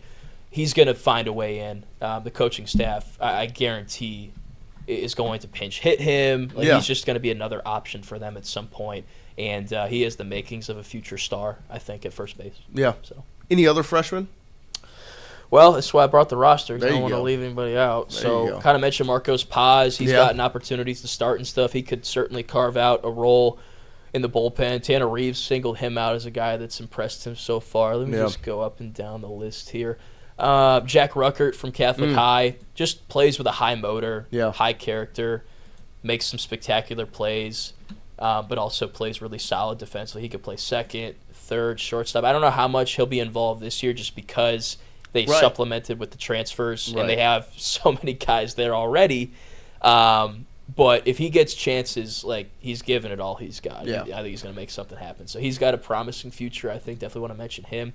Reagan Ricken, another pitcher that they got through the draft that they were happy to because he's a guy that probably could be in the minors right now. He's had some chances to start and threw a little bit against Southeastern from what I remember, and he's got a lot of potential, I think. Zion Theophilus as well. He faced the starting lineup last weekend, and he had a bunch of strikeouts in like 3 or 4 innings and not much contact. So, and Yeski's very high on him because mentally he's there. Like, he's hungry. He has the drive to be great now, which is something sometimes freshmen don't have. So he's someone to watch too. Make sure I'm not missing anybody or have anybody else want to mention. Already talked about Cerna. Yep. I think, those are the main ones. Also, we've talked a good bit about transfers, I think, but Braden Simpson's one that we haven't talked about a bunch because they're kind of it's funny the transfer, especially Dardar and Simpson, are just kind of in this kind of same spot. You know what I mean, where they're battling for some of these infield positions. And we've obviously had Dardar on our show twice, so we've talked about him a good bit. To you, Braden Simpson, how impressive is he, and where do you kind of see him fitting in this year? Different in the sense that he's a righty, Dardar's a lefty, but Reeves is also a lefty. So the way I see it is that Dardar and Reeves are really competing for that role. Simpson, as a righty, has a different way he can contribute because, Jay's going to want a lefty-righty matchup instead of a lefty-lefty. If he can get it, and Simpson could do that. Like, he's played second, he's played first, he's played third, he's played left field. He even caught this weekend because they put Eddie Yaman at first base and stuff. So you have so many pieces. I don't know that they trust him to catch a real game. The first day, like he had to go in after Aaron Beatty's foul ball scare, so obviously he wasn't really prepared mentally to do that. But they put him back out there on Sunday. He looked a lot better, like less pass balls, kept everything in front of him. I don't know. Maybe that's something they look to do at some point. Who knows? Because Simpson has a good bat, too. He hit 20 homers, I think, right. at High Point. And that's a big question people have about this team is where's the power? I'm actually editing that roundtable thing I was talking about. You know how they play the hype video? But where does all that power come from? That's exactly what's going through my head. Like where's the power going to come from with this team? Because Jared Jones gone, Ethan Fry gone, Daniel Dickinson gone. Those were your top 3 home run hitters last year. Milam's back. He was 4th, but he only hit 11. You don't have a 20 home run guy on this team probably. Yeah. So where are you going to manufacture those runs from? Simpson might be one of those guys. If he can get you 10, half of what he did at High Point, that'd be nice. And he's a guy that could start games or get inserted mid-game in a key situation to show that. So he hit 2 home runs in the same game against Samford and Biloxi. Hits a lot of doubles, a lot of contact, a lot of singles, executes the hit and run well. So, he's just another transfer that Jay brought in for his offense that also has come along well defensively. So, yeah, they're really deep in the infield. They may not be top-heavy, like you don't have a star like a Daniel Dickinson, but you've got, kind of like the outfield last year, 4 to 5 solid options you can platoon, and use situationally. So, you have something? No, I'm just thinking, it may not be Bear Jones coming back last year was a gift. Right, because he was born literally on the cutoff date. He could decide to go to the draft or not. He comes back. Ethan Fry popped late, where you saw, okay, I see all the potential in the world. But it feels a little bit top to bottom, and it's not even 1 through 9. I'd say 1 through 14. Whoever they want to put in, you have Tanner Reeves can hit you double-digit homers. Yep. Milam can hit you double-digit homers. Callaway can hit you double-digit homers. Simpson can hit you double-digit homers. Jake Brown can hit you double-digit homers. Cater and Beatty can hit you double-digit homers. You mentioned DC. Yeah, Derek Curiel is going to probably get to that point where it's not 12, it's 20. Right. And you're like, oh, shit, not surprised. Well, if he does that, he's probably winning the next. He's going to win the Golden Spikes. Yeah. That's what you're looking at. And we had Casey Evans come in, he goes, Curiel, obviously, Golden Spikes, because Jake Brown should be in that conversation. And that's what you're looking to see happen, is to take that next step, because he got to be in the most probably enviable position when you look back on it. It's I'm putting you in situations where you can only succeed. Yeah. Instead of, here you're going to get lefty-lefty, no bueno. Yep. Now you're going to have to do that because you're going to play every day. Yep. But if he takes that jump also, it's not going to be one guy that has you 25, but it might be 9 guys that have 10. Yeah. Which is terrifying. There's not a weak spot in the lineup in my mind yet. I mean, obviously you haven't seen them play, but you've seen a lot of these guys play before. Mm-hmm. And so whenever it all comes together, it doesn't have to be one guy who's who's hitting 4-hole and he's going to have you 25. Right. It's going to be anybody can leave at any time, mm-hmm. and then they can run. Everybody in the lineup can run. Mm-hmm. Yeah, small ball, doubles. Yeah. It's a Jay Johnson built team. This is what he wants to play. Yeah. No, and kind of to the credit, we talk about 2 of the outfielders, and Brown and Curiel, and kind of maybe the top end talent there, and the ability to beat Golden Spikes or Chris Stanfield, mm-hmm. right, comes back after get him 2 this year, right, reviving his career, right, the jump he made from when he was at Auburn. He had I don't know if you put it out, someone else. He had 8 total doubles at Auburn in the 2 seasons, and then he had 14 or 15 last year. I think he led the SEC in doubles last year. And then how impressive he was defensively. Mm-hmm. How big was it to get Chris Stanfield back for this 2026 team? Just completes your outfield. Yeah. Because if they didn't have him, there were some question marks. Yeah. You're maybe putting Simpson out there, maybe trying to put Braun out there, William Patch. You're relying on somebody that's not ready. Yeah. So you have 3 center fielders out there, and all guys that produce for you and are going to hit way up in the lineup. Yeah. So that's huge for you defensively, but also from an offensive standpoint. So, yeah, it's massive, and people kind of forget about him, but he really turned it on last season. He had some huge hits in Omaha as well. So he affects the game in a lot of different ways. Maybe not the home runs, but everything else, he finds a way to get involved. And he has versatility, too. He could lead off for you. He can turn the lineup over for you in that 9 spot like he did last year. And especially this year, if you're going to lack in some of that power, you got to engineer these runs. Right. So pass balls, That's something like there's been times this year where he's stolen second, overthrow, finds his way all the way home, or steals a bag. Yeah. And it's hard to. He's the fastest guy on the team, so if he's stealing, he's probably getting there. I think we might see more of that this year, more aggression on the base paths. Yeah. Also, bunts pretty well too. So yeah, it's easy to get lost in the stars and stuff, and I think Stanny is a star on this team, but just another guy where you're like, oh, I forgot about him. Man, he's freaking good. How did I forget about him, So, and back to the power thing just real quick. I think the bullpen is deeper this year, and it's going to be better. So I don't necessarily – like last year, you maybe needed a little bit more from the offense down the stretch and stuff. I think this year it might be a little more balanced where you'll have hopefully great defense, but the pitching will be better, so you're not required to score as many runs in some cases, So – And kind of to the point of Stanfield and the offense, who do you see? Do you still see Curiel holding on to that leadoff spot, or does he maybe slide to the 2-hole or maybe a little bit lower in the lineup? I think he does. That's what he did on Sunday is lead off. He's just such a good leadoff hitter because there was a scout there for an MLB team, and we were chatting a little bit. And he was asking me about DC and his power and has it translated and stuff. And I was like, he's put on 15 pounds, so that helps. And he hit a home run recently. So I told him he'll probably hit at least 10 this year. And that's what he's hoping for, too. But the thing that impresses me most about Curiel is his ABs, man. He makes you work. And there's been times where he's been in an 0-2, 1-2 count. He finds a way to walk. And the next thing you know, he's scoring. It's like, how the heck did that even just happen, He's just such a great leadoff hitter because he's going to make you throw, in most cases, at least 6 pitches. Yeah. So you get to see a lot, tire the pitcher out, and his on-base streak was 43 games last year. That's not just from hitting. That's from walking, too. He's just such a weapon in so many different ways. And if he adds power to that element, too, gosh. So I see him being the leadoff guy. But Stanfield led off to start the year last year. He has a lot of those same qualities. If he gets on first, he's like a gnat. Right. He bugs you. Yeah, he can make stuff happen. And that's what the awesome part about last season was having Stanny in the 9-hole and Curiel leading off. It was like, it's basically double lead just off. Double lead off. Yeah.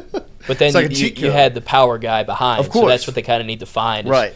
Who's going to be that most feared guy, Yeah. Yeah. And that's where the thought process, because we talked about it a little bit the other day of, the most feared bat is probably Curiel. But at the same time, he's your best AB. So it's the kind of the battle between 1-hole, 2-hole, where he fits in. Yeah, it's going to be interesting to see. And you have Big Papa. Yeah, you got Zach York, Seth Dardar. Right. When Seth Dardar comes up to the plate, I'm even like, okay, let's be locked in here because that guy can just pound the baseball. Yeah, no, when we first had him on, it was like, what position do you play? And Lloyd, what did he say? Batter's box. Yeah. That's what he does. He fucking swings the shit out of it. Yeah. Him and I think the real. It's gonna be Jake Brown. Think Is so? that as much as we talk about William Schmidt as the straw that serves the drink for that pitching staff, it's gonna be Jake Brown if he takes that leap and he becomes like a 4 to 5 hole guy where it's 18 and it's like you're a fucking problem. Yeah. And he can run like a deer, which he'll let you know about. He can bunt. Like whenever I went to the scrimmage, they put the shift on for him. He drops a bunt down. Yeah. And it's like he just thinks of the game differently. Like people don't take him seriously because he doesn't want you to, but he's a very cerebral player. And he's a 5-tool guy. Mm-hmm. Like it's just funny to look at him because he's got a double chin and a mustache, but he runs like a deer. Well, he's a goofball. Yeah. But I'm a baseball. He's a baseball player. Yeah. And so if he becomes that, like consistently, that's where you get your 4 to 5 hole guy that you're like, all right, who's the problem in the lineup? It's him. He has star potential if he puts it all together in the same game. But yeah, I'm sure he thinks about it all the time, or not at all. Yeah. Yeah, no, he doesn't. But I think he went 4 for 4 against Samford. He had a homer, RBI single, bunted perfectly down the third base line. It hit the third base bag. That's what I'm saying. He's one of those guys, if you shift on him, he's like, we'll drop a bunt down. Yeah, and it's going to be good. Yeah. Bitch. Like, why are you doing this? This is very easy to do. Like, there's nobody here. Yeah. So I'll just take the first base. Yeah. And he's a great athlete in the field, diving catches, tracking, all that. So. Well, and the leadership qualities, right, that he has, and his dad maybe has my some credential. He's like a magnet, bro. People just gravitate to him, And it's like quickly. Kevin Millar. Yeah. Just from the old Red Sox team. You're just the guy. Cowboy up. Yeah, he's going to be tough to replace in a lot of different ways. Yeah. But, all the like Zach York and him are like it's like they've known each other. They grew up in Sulphur together. They didn't obviously, but it seems that way when you're around them, you know. So, yeah, he provides a lot for this team. He'll be very important. Yeah, obviously. That's exciting. It's very, very exciting. A lot of personalities. It is. That's true. Yeah. And that's what makes them so much fun to watch and to root for. But good personalities. Mm-hmm. Like Right. it can be a bad thing to have a lot of bad personalities that are a lot of personality, selfish in not a nature. lot of ego. Yeah, that's the big thing is the Yeah. ego. And you don't get that with these guys, you know. It's just kind of like it's a high school or maybe not even high school, just a middle school baseball team where people don't even know what an ego is. They don't know how to be egotistic. It's like a rec softball team. Yeah. Like we'll just show up and hit. It's having fun. Yeah, a couple beers. But obviously they work their tails off too. But they're all just really good. Uh-huh. And like even last year when I remember going to the Tennessee game and Casey Evans he was leaving the bullpen the way that it was set up. He was going to the bathroom and he's full uni about to go pitch. And you have to walk through the crowd. He's like, "Oh, what's up, brother?" And I was like, 7th inning. Yeah, you're about to go in against Tennessee. He's like, "Yeah, man." Like, they just think about it differently. Like they're never really. Yeah. I guess. How, that's they don't confidence. feel there's no pressure. That's confidence. Yeah, they just approach it differently, Right. which is what I love. And Jay kind of instills that in I was him of about to like, say. you're already prepared. Go do your deal. No one's going to be more prepared than Jay's players because that's all he does is prepare for the next game, the next season, the portal, everything. Scientist. So now it's just about them going out and executing what they've prepared. And if you don't, he'll just get himself kicked out, and you'll have to deal with that later. Yeah. Or he'll come out and see you in the. Or somebody else walk it off. Somebody else will step up and take care of the business there. Coastal Carolina. That poor umpire. You think he's back? You think he's back on the? That was a charge, by the way. Yeah. You think he's back on the diamond this year, or you think he took a step away? Who? That umpire. No, he's on disability. And he doesn't have to work another day in his life. I would sue. Great hustle play though. Yeah. Absorb the contact. Well, it's fell down. huge for the team. A little energy. That was unbelievable. It was that was my first thing. Block or charge. What it was the craziest chain of events ever. Yeah.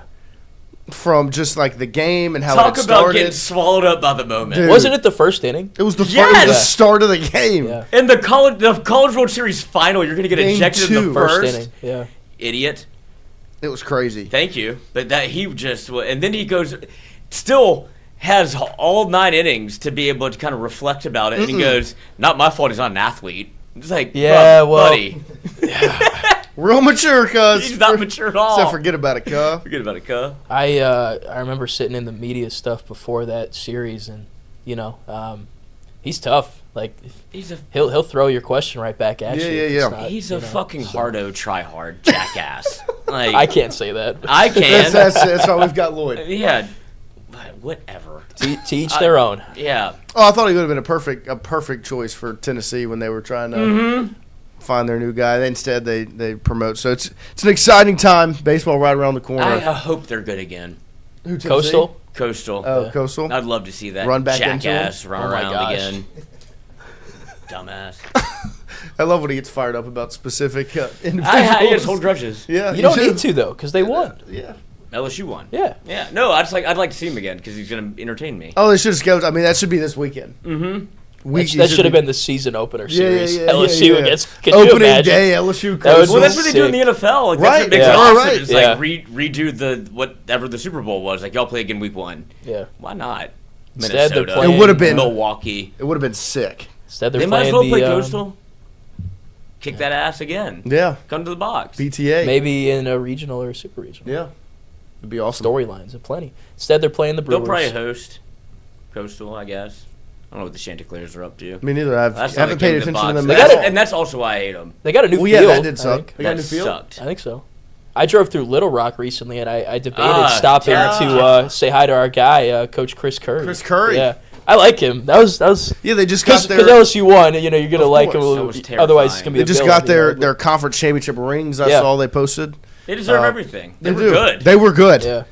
They were scary for a minute there. What was that guy's name? Jesus something. Angel Cano. Oh, Angel Cano. Yeah. Yeah. And then they had that center fielder that's jumping off the wall. He's back. Yeah. They both returned. And then that pitcher. Yeah. Had hardly done anything. Well, and then I mean, then they had their ace transferred to Arkansas, I think. Wells? Like big Arkansas, yeah. Okay. Big Arkansas. Big Arkansas, not Jackson Little Rock, Wells. Arkansas. Big Arkansas. Maybe they'll be Who's back. got the easiest schedule in the world. I'd rather be Arkansas Little Rock than Arkansas. Oh, yeah, I mean. Their story's better. They would have liked that center fielder from Little Rock in left field. We wanted it. Well, I'm saying it would have been better than what they had in left field. Oof. Take that one off the shoulder. It was tough. It was awesome It for wasn't us. tough. It was awesome Yeah. for us. It was great. It was a good time. But, John, we was appreciate you making your way in, all the excellent work you do. Thank you. As it's about to really get started. Fired up. It's going to be weird going, and there's going to be so many people there now, and I can't miss a shot because everything counts. That's true. It's real deal. Holyfield. It's time. But you also have like CCTV now where everybody has their phone out. You could probably get some coverage even if it's not you. True. Yeah. But, I mean, I guess it'll be more packed than it was last year. Right? I guess It's always packed. I know. That's what I'm Can saying. it be? I don't know. I guess we'll find out. On? Friday. No, it's February 13th. especially, bro. They just won the Natty. Friday the 13th. Like, last well year it was aware. packed, and they didn't win the Natty, obviously in 24. Right. But the thing that sucks with What, bandwagons? yes, Yeah. shut up. Well, that's what That's happens. That's what happens when you're good. Well, You should want bandwagons. be seen and not heard. Fair enough. Fair enough. Don't need your opinion. Fair enough. But you're gonna get the opinion. Mhm. It's gonna happen. Tiger droppings. Best in the world, babe. Fucking Twitter. God damn it. John, thank you I very just have much. to, you know, Absolutely. you have to just pick up the battle axe every time in the shield and be like, just wait. Yeah. Or trust in Jay. Mm-hmm. let them. Let them. Yeah. Maybe so. But then I get drunk and I. Then he stops letting them. Uh huh. Man, it's 2:43 He lets a.m. them I'm like, piss you him know off. what, you dumb motherfucker. Oh. And then I don't even apologize. No, you I don't said, apologize. Don't I say said, you I forgot I did apologize. that. You don't apologize. And then I, I bet LSU won the national championship again. I was reading some comment sections on my season preview videos from last year just to. They're nice to you though. Well, no, I mean not about me, but about Oh. the team, and there were some interesting ones. Someone claimed Curiel was gonna have a slow ramp. He'd really struggle in SEC play and different things. And Yeah. Just got on base 45 times. yeah, in a row. lot of old cold takes we could uncover even during last season. Oh, there's So, plenty. Look, can't play shortstop. on the way out, I know Rose come in. I think. Let me just say this: repeating as a national champ has only been done, I think, 6 times ever. LSU Yep. did it 96, 97. One time, yeah. Winning 3 and 4 years has been done one time. Matt Musso said in our show by like USC or something in the 60s. Like what they're about to embark on is hard, and it's hardly ever been done. Do I think they have a team to do it? I think so, but a lot's got to go right. Right. That's very A true. lot went right for them last year. You know, like if that dude catches the ball in left field, Right, we're right. not celebrating a national championship. Yeah. The Intimidator is the same Intimidator that was up last season. So it's a 25 long should not If have a been Lloyd- easier process. than 23. If Aloy goes to second instead of third. Made the right baseball play. Yeah, whatever. So you got to get lucky. Right. You got to get better as the season goes along. Jay's been through this exact scenario once before. Now let's see if they can do it again. But if they don't, not to make excuses and just don't expect the world because it hasn't really happened before historically much. Ever. Just expectations. It's tough. Yes. And it's a long baseball season we're Yes. about to embark on. There will be a lot of ups. There will be Northwestern states. Yeah. There will also They be. could lose opening day. There will also be. They lost to Omaha like the second week Yeah. of Right. the season. Right. And that's what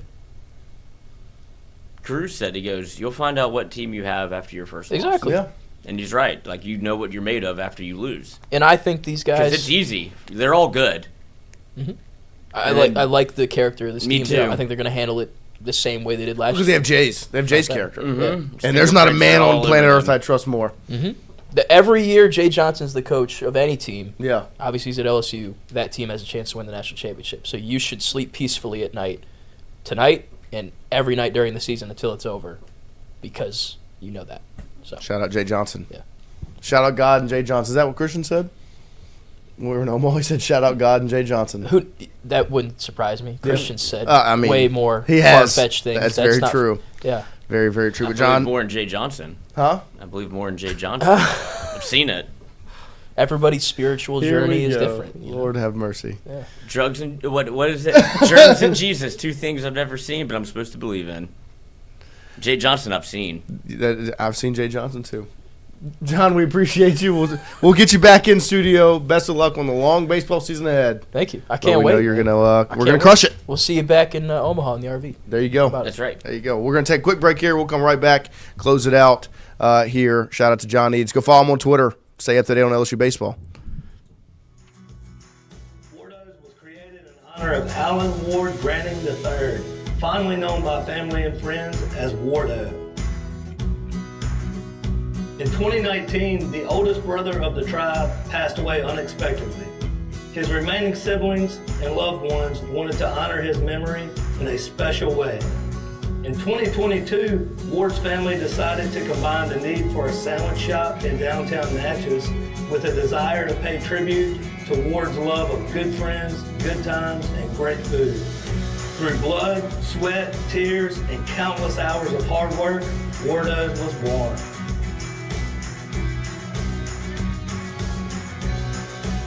So go visit Wardo's today at 309 North Broadway Street in Natchez, where the po' boys are so good, you'll swear you're in Cajun country.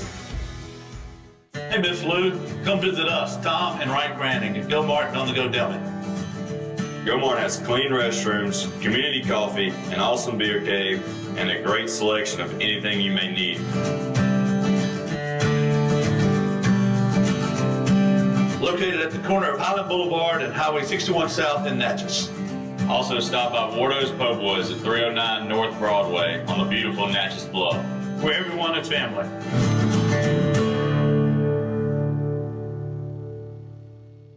When it comes to your home, the roof over your head matters. At CAS Roofing, we don't just install shingles, we build peace of mind.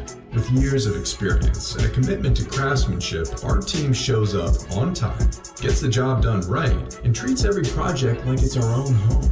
Whether it's repair, a replacement, or storm damage that caught you off guard, CAS Roofing is ready. We're local, we're dependable, and we stand behind every nail, every shingle, and every promise we make. Because at the end of the day, it's not just about roofing, it's about protecting what matters most. CAS Roofing. Built on trust, backed by quality.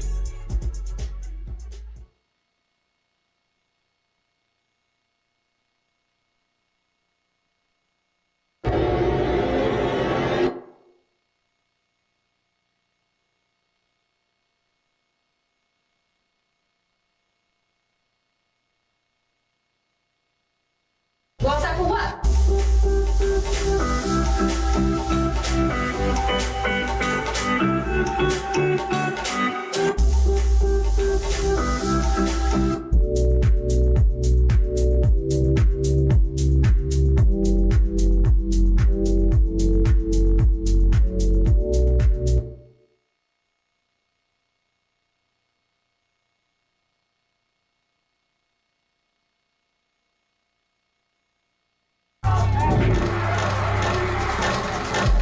Red Bull gives you wings.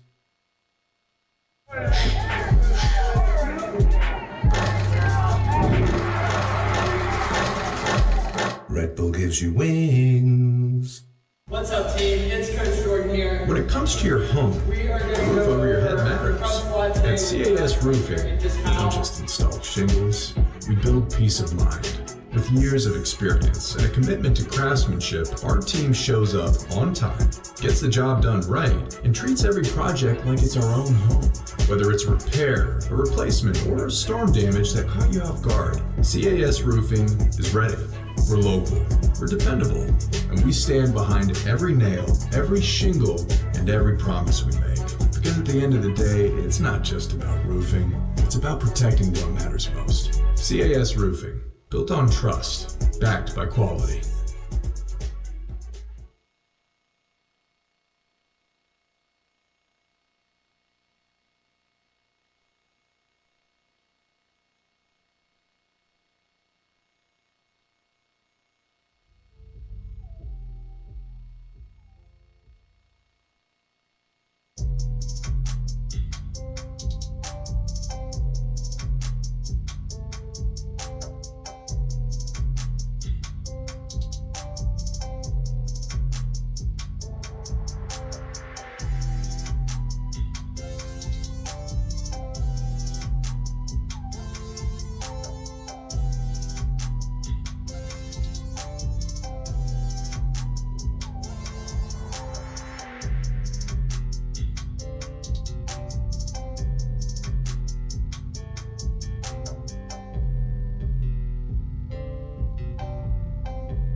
All right, welcome back here to Tingle & Co. on this Monday morning. We appreciate John Eads getting in here and talking LSU baseball with us. Got me horny. Quick change of schedule.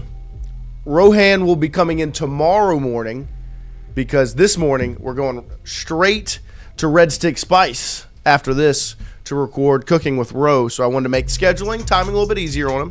So he'll come in tomorrow. But if you missed the brisket, nachos, and sliders Cooking with Ro, that is posted on our YouTube channel. So go check it out. Okay, it went out on Saturday. It was Super Bowl snacks. Super Bowl's over, but you can still have some brisket sliders and brisket nachos.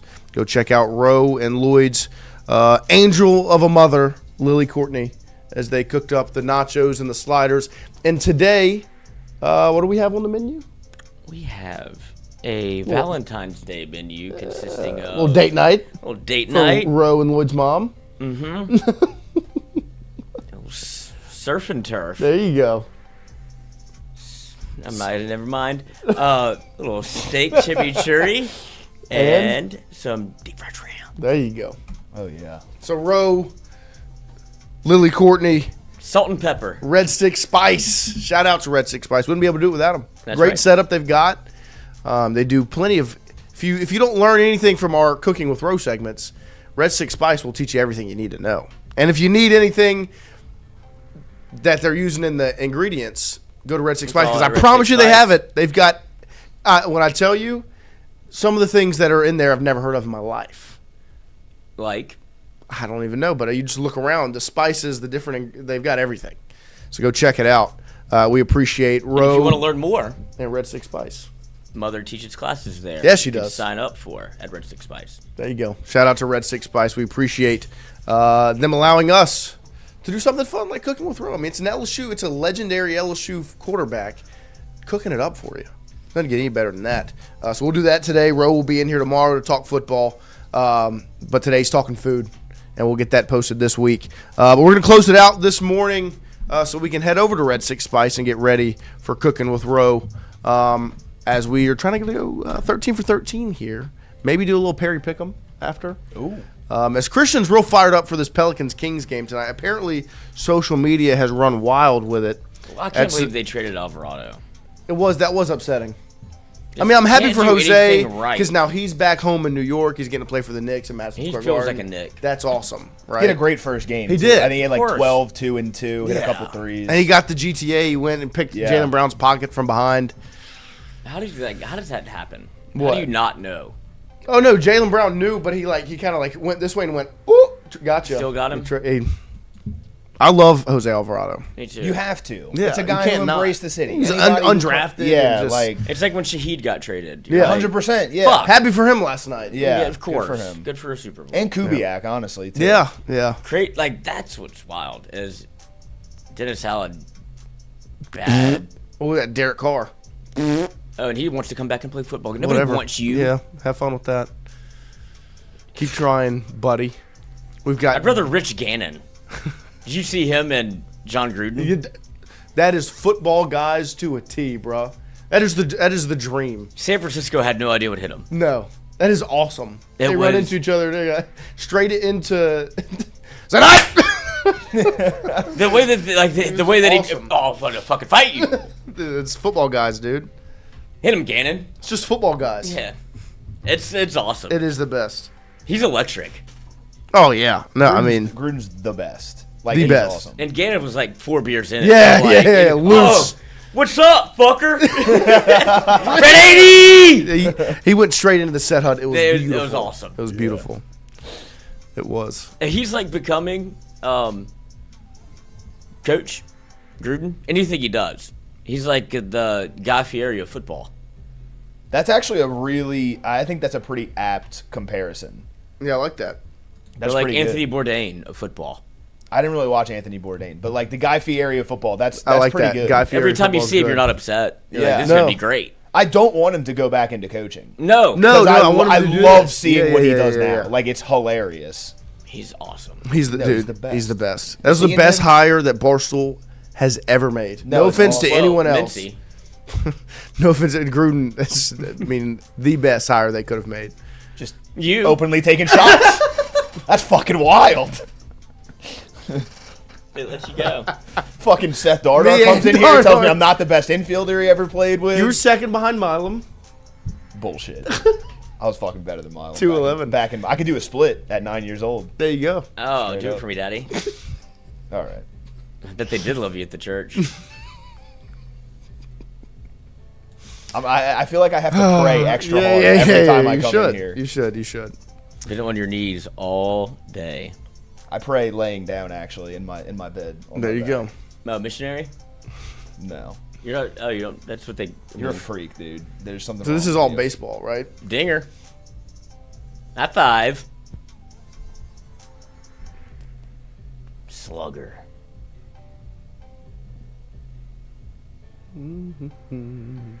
High five, clap, whistle, cheer. There you go. It's right above clap. There it is. Celebrate. Lloyd, I'm sure you've got some experience with clap. Oh, 2K, Jam, Is that a Live, street? Street. Yeah, STD yeah. joke? NBA Wasn't 2K, STD, NBA yes. Live, NBA Street, and NBA Jam. NFL Street. I didn't like that noise. Michael Vick in that game, unbelievable. You dude. Of course. Dinger, orbit, straight away. Lucille. I don't get this. Yeah, I don't. Slugger? I guess. Good. I didn't want to get it right. Turn 2. I was thinking turn 2 as well, but I don't think it is. I was thinking like infield fly.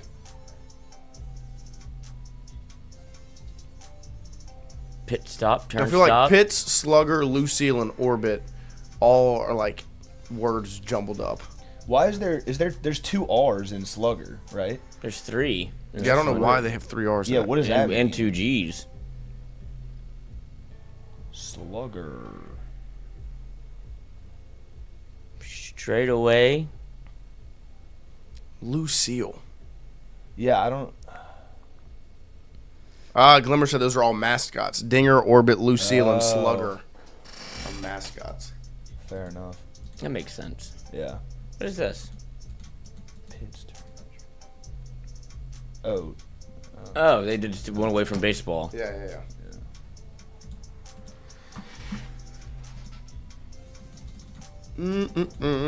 When's opening day? For MLB?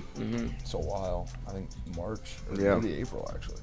I mean, you still have the World Baseball Classic. Oh, I'm Very so exciting. excited Which is in about March. that. That's like the first week of March. Yeah. Skeens pitching for Team USA is going to be fucking incredible. It's gonna hit like crack. Yeah. The edits of like them losing to Dude, Japan, dude, and then stop you it. see like Skeens, Yeah. and you're like, oh, Do you think he'll do the America, flyover? dude? Like he'll do the flyover. I mean, that would be sick if he did. He loves him some country. And but no, they have like the edits where it's like the talking heads being like, well, can USA baseball get the best pitchers in the world? And then it's like, bah, bah, bah, and it's Skeens walking out. I'm like, dude, It's so electric. God. Oh my god. Oh, he's so good.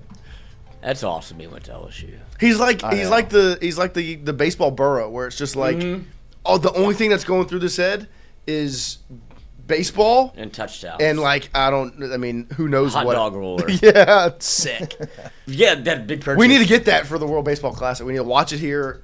That is our next super dogs. chat goal is roller dogs. Roller dogs, yeah. By Roller dog. Like the SEC. gas station or like the like the actual. rollers, yeah. Oh, I'm big Ski- fan. Skeens Big has fan. one in his house. He has one. He bought one for his house. Oh my gosh, that is. Can you love him awesome. anymore? No, that's incredible. That's so fucking awesome. He is something else. He's just like if one of us got like money. He's a Yeah. Like, Yeah, that's, like that's just awesome. Roller dog. Yeah, like Sick. That's so It was like, and then it was the GQ interview where Livy Dunn's like, "So Paul, what's your favorite part about me?" And he was like, Your ass. He was like, and she goes like, "Personality." He was like, "Yeah, I guess." Sure. Yeah, I guess. But I hate that we're Yeah. here right now. I Yeah, hate this. right. Yeah. I don't Sure. even know what GQ is. Oh gosh. That's Rupert Grint. It is. It's Ron Weasley. It is Rupert Grint. And then it's what's he his looks name? awful now. Rupert Grint? Did he ever look good? Yeah, No, when he did he? just looks fucked up. Why? And then I looks know like that. Can you scroll down a little bit so I can see the rest of That the is hair Mel that's missing? Gibson. That's what I was about to say. It looks like Mel Gibson. Isn't that Braveheart? Mm-hmm. Passion of the Christ.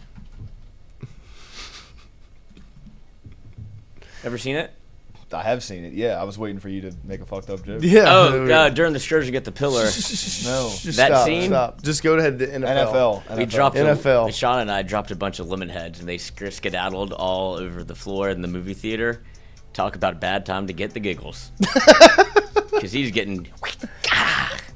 All right, that wasn't that bad. Yeah, it was way better than I Yeah. thought. Okay. I got real scared for a second. He lost his touch a little A bit. second-year Yeah. QB led this AFC team Then to I the Super Bowl went during the back for the 1994 matinee. season. And they haven't made it back to the Super Bowl since. Who made it to the Super Bowl in 94 and hasn't gone back? 84. 84. 84. A second-year quarterback led this AFC team to a Super Bowl during the 1984 season. They haven't made it to a Super Bowl since. Haven't made it to the Super Bowl since 84. I don't know. I mean, AFC teams that are not good, right? The Browns. The Browns, the Jags, the It could also be the Bills. well, the Bills No, played the in the Bills 90s. played in four straight. like four straight in the 90s. 90s. The Dolphins, maybe.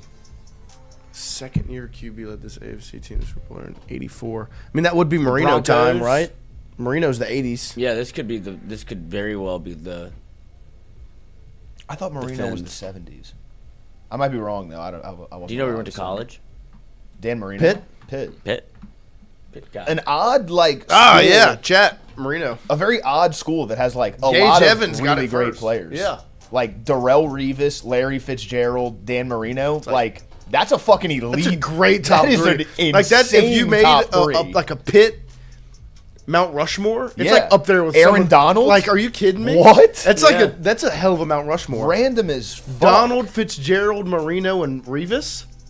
I mean, That Dan might be Marino, the like best. top 10 quarterback of all time, Right, maybe the greatest defensive player of all time, Right. One of the best wide receivers of all time, and I mean top 5-10 corner of all time, Darrell Revis. That's a hell of a Mount Rushmore. I'm trying to think who's running back. From Pitt. James Conner. Yeah. Cancer. I knew it. As soon as I said it, I knew he was gonna be like cancer. He can't like Can't shake that. yeah. It's just him. It's just Lloyd. Once man. you have it forever. Is this Chauncey Billups? Or No, Rip no, Hamilton. it's It was Rip. Yeah, I was gonna say I think it's Rip. Rip was Or- the leading scorer. Or I'm pretty sure. Rashid. I mean, it could be. I mean, the starting five was Billups, Hamilton, Prince, Sheed, Ben. It's not Ben Wallace. Oh, it's not. He averages like 6 I think points. it's either Chauncey or It's either or Rip. Chauncey or Rip. Chauncey won Finals MVP, which is why that's where my brain went. I don't think. But of if it's them as Rip, a- it could be. It very well could be Rip. I'll ride with you. You're more the NBA guy. But No, I trust. I think you've shifted my brain. Okay. I trust it. Good. Type shit. Framber Valdez, Richie Simon. Oh yeah, Tony Dorsett. I completely forgot about Oh, Tony no, Dorsett. nice. Yeah. Shout out Glimmer. Out. Where Framber just? What team was it? I just saw this. Framber Valdez signed a new contract. What team is it? Oh, I did just see Oh this. my and I gosh! have no I just idea. saw this. It's not the White Sox. Fuck Poggi. No, it's not Poggi. The Tigers. Is it the Tigers? It doesn't sound wrong. It I was is. thinking. Hey, nice. This is Fucking okay. JL. I just saw this on Instagram Me too. the It's other the day. Tigers. I saw this because I thought of Mikey. Shout out Mikey. Rip Hamilton averaged 17 a game that year and was the leading scorer. Wow. That's Who was? insane. What was? I wonder what. How I much don't know, Chauncey Jay- averaged. I don't know, Johnny Goodson. No, just Johnny like L. 17, yeah. Oh, The this original is, capital of the state of Georgia. Savannah, Georgia. Oh, look, you got molasses pouring It's out like of your molasses mouth. pouring out of your Oh, mouth. my stars! It is the hottest day of the year in Savannah. I seem to have the vapors.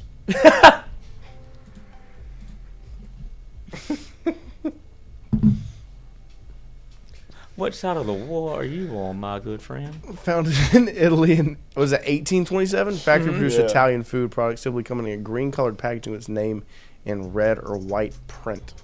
So green packaging with its name in red or white print. Prego. Not a Scooby-Doo.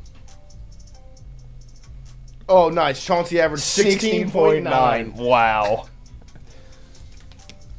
That's crazy. And Johnny O. Goodson says it's Buitoni. Buitoni. Fucking Pistons, man. They just have weird teams. They have Like, weird win teams, championships, dude. Like the ones in the early 2000s, those were the weird, like So weird. They beat the fucking Lakers. Like what? With a coming dude out of a dynasty. Yeah, like insane. They swept them, I'm pretty sure, didn't they? Dominated. Like insane. LeBron had to go nuclear. Yeah. I will say I hate 48. Steve. I'm not a Stephen A. Smith fan. He was doing his top playoff moment lists. Yeah. And LeBron's Detroit Pistons game was number 2, and it was like, why do you think they call him King James? Because it started at the Palace, and it makes for some great edits That's of awesome. him against the Yeah. Pistons. Because that game, That's another one that I wish I would have Yeah. experienced. Yeah. We're talking about I Warren remember Morris. where I was when that happened. Really? My brother was, I was a freshman in high school, and my brother was throwing a party at our house, and we had like a little outside TV, and people were playing beer pong, and like this is where the party was going on in the foyer, and I was just like, he's going insane. Like, what are you doing? I was like, y'all are missing one of the greatest like playoff performances of all time right now. And I just happened. It was like same thing with the Olympics last year when we were like, why do you watch sports? When like we were at the beach, like why aren't you outside? I was like, you're missing a fucking awesome game right now. Yeah. And I don't want to do anything else. I'll tell you what, they're working. LSU men's basketball is working hard on to people in the door, giving out City Edition jerseys to the first 2,000. And then they're going to take them away. Let me see.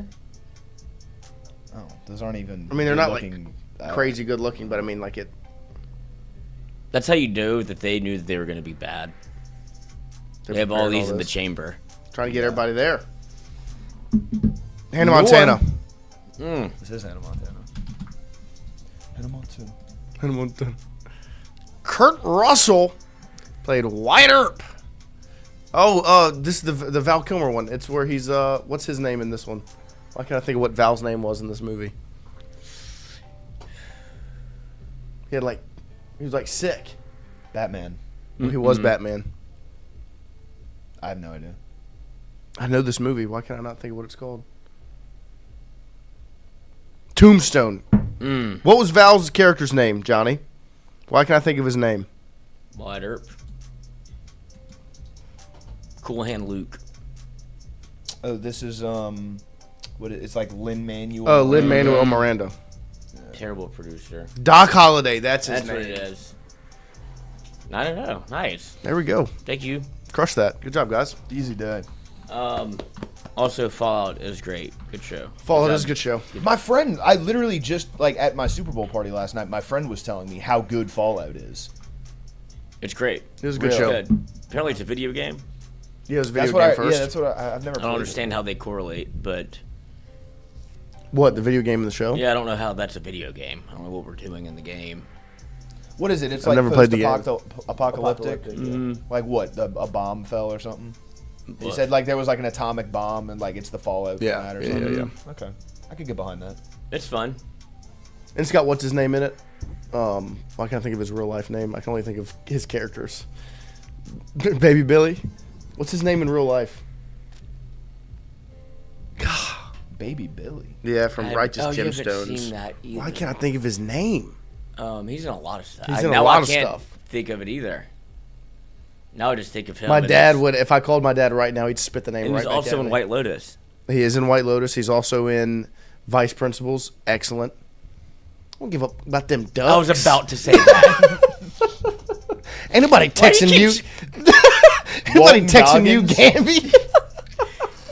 Quit looking at your fucking phone. Nobody want to talk to you. Walton Goggins is his name. Walter, yeah. Walton Goggins. Dude, Vice God, Principals. that show is elite, dude. Burn this fucking house down. You look like death warmed over. So mean. Talking to his mother-in-law.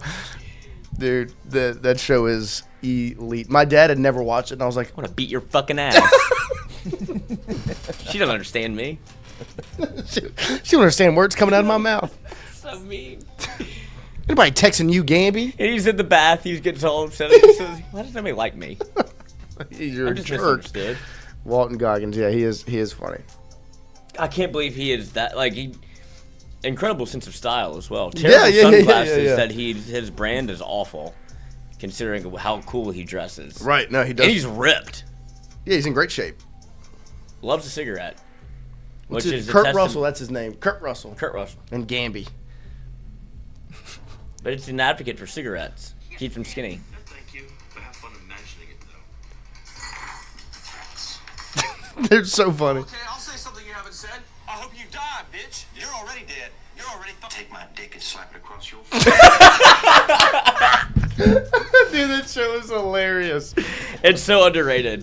Well, because it just one season. It was just like one season. Two seasons. 2 seasons. They burned that woman's house down. It did burn her house down. Well, she was the new principal? Uh-huh. They just started off by breaking the table. Maybe you come off like the type of guy that has a small itty-bitty penis. Why are you checking your phone? Calling you? Appreciate you guys. They're going to choke on the paper. I don't give a fuck about these ducks. I said forget about it, cuh. Forget about it, cuh. I keep saying cuh. He texted me that he's saying it. I can't stop saying it. I've been saying it too. It's like that. I've been saying that. I have like little isms that I just adopt, stems. and I'll start saying like 2 months at a time. The old one was the Jameis Winston video when someone like tried to get him to sign a bottle of oregano. He was like, "Man, I love oregano." I was saying that for a few months, and then I said forget about it, cuh. I do that one and the Key and Peele sketch, the one where it's like he pretends like he's straight, but he's actually gay. Me. And then the thing I say is when he's like, I'm not a Latin pop star. That's my favorite one. He is a Latin pop star. I'm not a Latin pop star. It's so fucking good. Bro, those Key and Peele skits from whatever year, like section of years that was. Dude, they were elite. They were on a run. I was I got on this. I was on the wrong side of history. I was like, Keen Peele's not funny. Dude. And then you go back and watch Cold it. It's take. very, I know. Yes. I can admit I'm wrong. Like the most popular one is the substitute teacher, But and it is so funny. good. It is nowhere near the best one. That's what this Not even close. That was my take. And I hate that it's the most popular because it's the one everybody brings up, and I'm like, yeah. It's just when you watch all of them, it's like this one's not that funny. The Shrine Bowl names Dude, are Elite, classic. East-West It's Bowl. not a funny like watch and like laugh at it, but it's good to like. I'll just quote it with my friends. The Jasper Probin Crux the Third. Like you just hit them with that. Like dude, it's Hingle so funny. McCringleberry. The Isaiah T. See, Billings the thing I hate Clyde. about that show and why I didn't think it was funny is because it makes unfunny people funny. They think they can just throw out a Key and Peele quote. Right. I agree with that. And it's same thing with Anchorman. But you know who the funny people are by which when they skit pick, they that's throw what I'm at saying. you. Yeah. Like Aaron's not funny. No, that one's like it was funny the first time you watch it because it was like, oh yeah, but it's not the Aaron's funniest one. kind of funny. Yeah. I mean, well, and then he says Mr. O'Shaughnessy's get down to Mr. O'Shaughnessy's office, right? It's like it is funny. Like it. You ain't in no chess club. That's funny. See, if you say that part, that's funny.